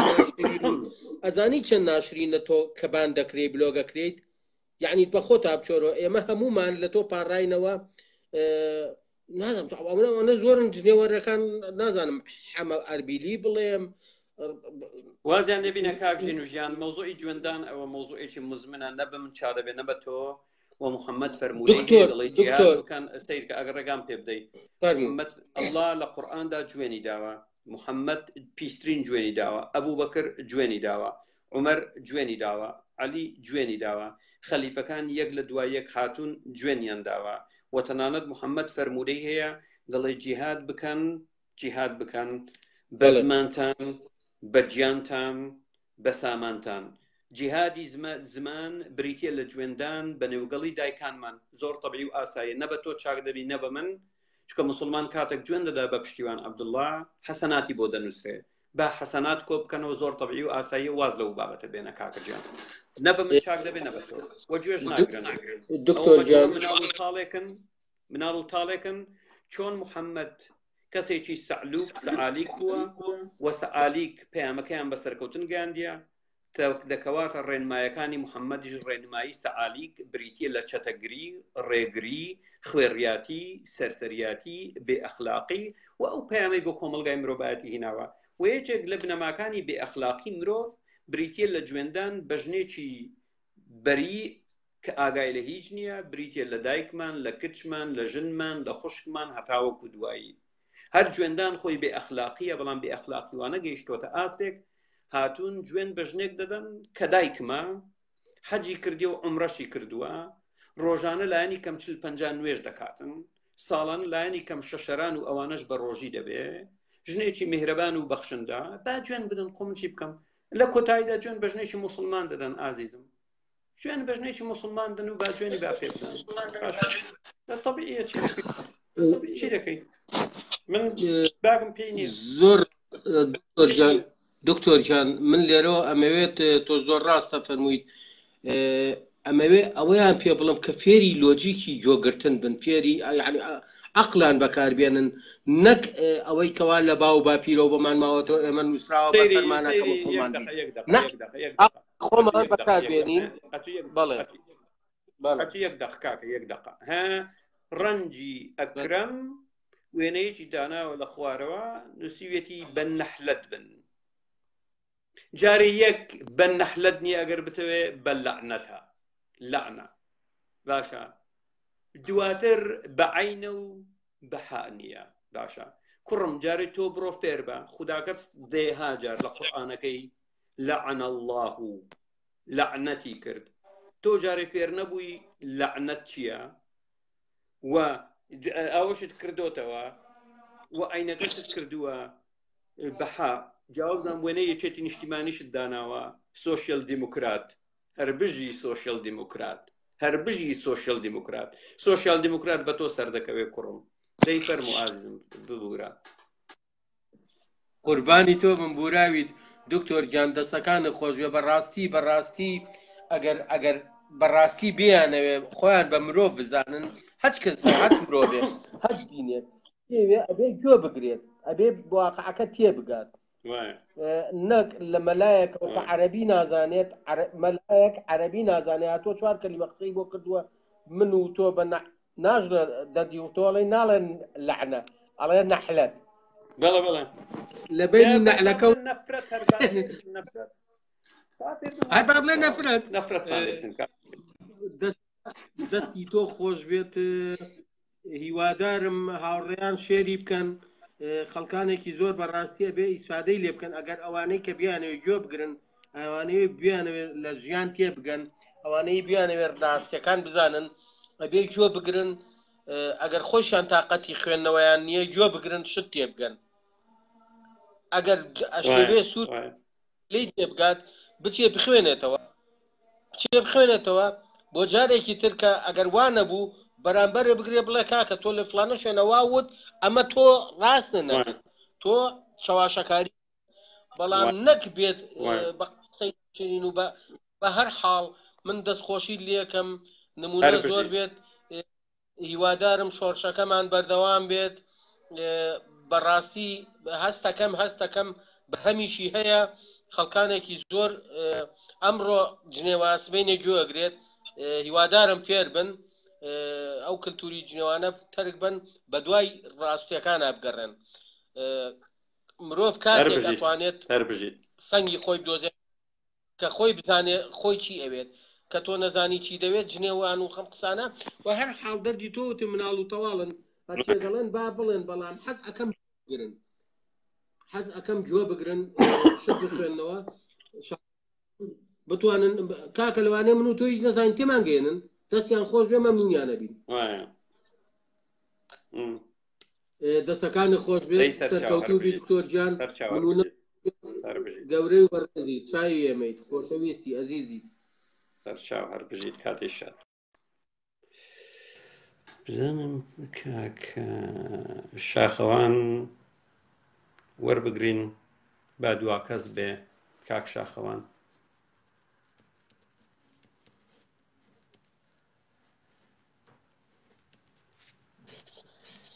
سڵاو دکتۆر گیان چۆنی کاکە دیارنی باش هەواڵی چۆنە ماز دەکەم دکتۆر گیان من عەدەم لێ لەسەر بابەتی تۆ قسە بکەم بابەتەکە ڕوون و ئاشکرایە هیچی دیکەی پێوی زافە ناکەم باس ویستم کامەرا وەرگم و دڵخۆشی لێ بکەم و دەستی ماندوو گوشم دکتۆر گیان هەر سەرکەوتوبی ئێمەوە زۆرشت لە تۆ فێر بووین و جێی شانازی و ڕێزی برا گەورەی سلااو ڕێزم هەیە بۆ هەموو بەشدارانیش و ئیدی منداڵ و پاڵدا بەکەی پێ خۆی زنێوامدا بڕواکە دکتۆر شوێنێکی واتگرتوون بەس نێودانیش دڵیان ئەوە مشکلە نییە بەس بەشێکیان ئەوەی پێدەوترێت ئەرجو طفل الجديد وەکو کاک بێستون دەڵێت طفل الجديد بزوتنەوەی طفل الجديد دەزانی من ئەگە شتێک نەزانم پرسیارەکەم شتەکە فێرم هەتا لە مناڵێکی 10 ساڵش فێری بم زۆر جێی شانازیە بۆ من ئیدی نایم شتێک کە تێی نەگەم جنێوی لەسەر بەڵام دکتۆر کێشەی ئێمە بەڕاستی دەزانی چییە تۆ کاتێک شتێک بە من ئەڵێی من باش ئەزانم من هەڵم تۆ ڕاستیت بەڵام هێندە و غرور دەنێ و مێشکدایە ئەوەندە خۆم بەرز دەزانم نایم دەدانی پێدانێم بڵم بەڵێ دکتۆر پشتیوان ڕاست دەکا ئەمن هەڵم لە هەر بابەتێکی بێ هەمویان دەبێ وابن هەموو ئێستاگە بێت و نەوەکە خۆت بە نەزمدانەی سەرشۆر من بەبەستم سەرشۆڕی نییە بەبەستم نەزمی ئەوەیە بۆ فێربوون بۆ هەوڵدان بۆ تێکۆشان بۆی کە بتوانین کۆمەڵگەیەکی باش و سەقەتمان نەبێت چاوت ماز دەکەم دیسان دکتۆر گیان هەر دیارە ماندووی زۆر ماندوم ڕاستەکە دەمێ بچم پشوو بدەم چاوت ماز دەکەم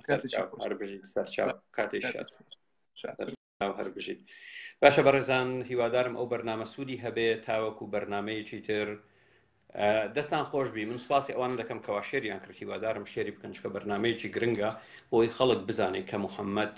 چ کەسێک بووە بە چی کەسێک ویستویەتی بە هەر نرخێک بێ بە هەر کەسانێک بێ کەسانی خوێڕی و سەرسەری و بێ ئەخلاق و دابڕا و لە هەر ماهیەتێک ویستویەتی سەرکەوێ بۆ گەیشتن بە لووتکەی دەسەڵات و بالفعل هەموو کار و کردەوە قێزەوەنەکانی سەعالیکەکانی هێناوە خستویەتی ناو قورئانەوە و زۆر نمونەی زیاتریش هەیە کە بەڵام ئەگەر هات و بین قسە بکەین سەبارەت بە بەرنامەی سەعالیک ڕاستەکەی پێویستمان بە 4-5 بەرنامە دەبێت من ویستم لە یەک بەرنامە چڕی بکەمەوە پوختی بکەمەوە تەنها بۆ گەیشتن بە حەقیقەت بەڵام دیارە زۆرێک لە ملەتی کورد ڕقیان لە حەقیقەتە دایانەوێ بە گەوجێتی بمێننەوە لەژێر تەئسیری بازرگانانی ئاین وەکو مەلا کەریکەر عەلی باپیر ئیخوانیەکان سەلەفیەکان و هەتاوەکو دوایی بەرنامەی داهاتوومان هەوڵ دەدەم قسە بکەم سەبارەت بە یەکەم شۆڕشی کۆیلە لە مێژووی دەسەڵاتی خلافەتی ئیسلامی و دووەم گەورەترین شۆڕشی کۆیلە لە مێژووی مرۆڤایەتی دوای شۆڕشی سپارتاکۆس کە 70 ساڵ پێش زاین بوو و دواتر نزیک بە ساڵی ئەگەر هەڵە نەبم 820 زاینی دووەم شۆڕشی کۆیلە لە سەردەمی خلافەتی عەباسیەکان بەرپا دەبێ شۆڕشێکی مەزن دەبێ بۆ ماوەی 18 ساڵ بەردەوام دەبێ کە بە قێزەوەندترین شێوە کۆیلەکان دەهێنن لە ئەفریقیا دەیان چەوسێننەوە و تەنانەت شۆڕشی کۆیلەکان کە ئاڵای سەوز و سوور هەڵدەکەن دروشمەکانیان لەسەر دەنووسن پانگێشە بۆ دادپەروەری و ئازادی دەکەن ئەو کات وەتوانیان کەوا تەنگ هەڵچنن بە دەسەڵاتی عەباسی تاوەکو عەباسیەکان تورکەکانی هێنا لە ڕێگای تورکەکانەوە توانی شۆڕشی کۆیلەکان لە ناوبەرێ ئەم شۆڕشە بۆ ماوەی 18 ساڵ بەردەوام بوو گەورەترین شۆڕش وە خودی ئەم شۆڕشە پێمان دەڵێ جارێکی تر ئەگەر هاتوو هیچ حساب بۆ دەقەکانی قورئان نەکەین هیچ حساب بۆ فەرمودەکانی محەممەد نەکەین هیچ حساب بۆ سیرەی نەبەوی نەکەین ئەرێ ئەو هەموو کۆیلە چیان دەکرد موسڵمانان ئێوە ڕۆژانە دێن ئینکاری بوونی کۆیلە دەکەن لە ئیسلام 50,000 کۆیلە 100,000 کۆیلە شۆڕشیان کرد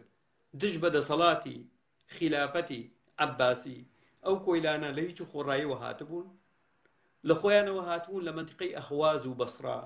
گوتیان بمانکەن بە کۆیلە ئێمە دەزانین لە ئیسلامدا کۆیلە نییە بەڵام لە ڕوانگەی خۆشەویستیمان بۆ پێغەمبەری نازدار صلی الله علیه وسلم دەمانەوێت بمانکەن بە کۆیلە تەبەری 227 لاپەڕەی نووسیوە سەبارەت بەم شۆڕشە باشە 227 لاپەڕەی پەرتووکەکەی تەرخان کردیە بۆ شۆڕشی کۆیلەکان ثەورەت الزنج شۆڕشی زنجەکان پێزڕەشەکان لە هیچی خۆڕایی تەبەڕی چێ درۆ دەکا تەبەڕی چێ درۆ دەکا مروج الذهب مەسعودی درۆ دەکا ابن كثير درۆ دەکا الكامل في التاريخ درۆ دەکا المنتظم في التاريخ درۆ دەکا هەموو درۆ دەکەن کۆیلە نەبووە ئەیجی کۆیلەی چی کۆیلە نەبووە باشە کاتێک شاد ئەوە بەرنامەی داهاتووم دەوێت بەڵام ڕەنگ بێ بیخەمە ڕۆژی حەینی یا ڕۆژی شەممە چکە ئەوە لە حاڵەتی ئامادەکردنی بەرنامەکەم هەوڵ دەدەم بەرنامەیەکی چڕ و پڕ بێ کاتێکی شات بۆ ئەوی بەڕێز و ئازیز هەر بژین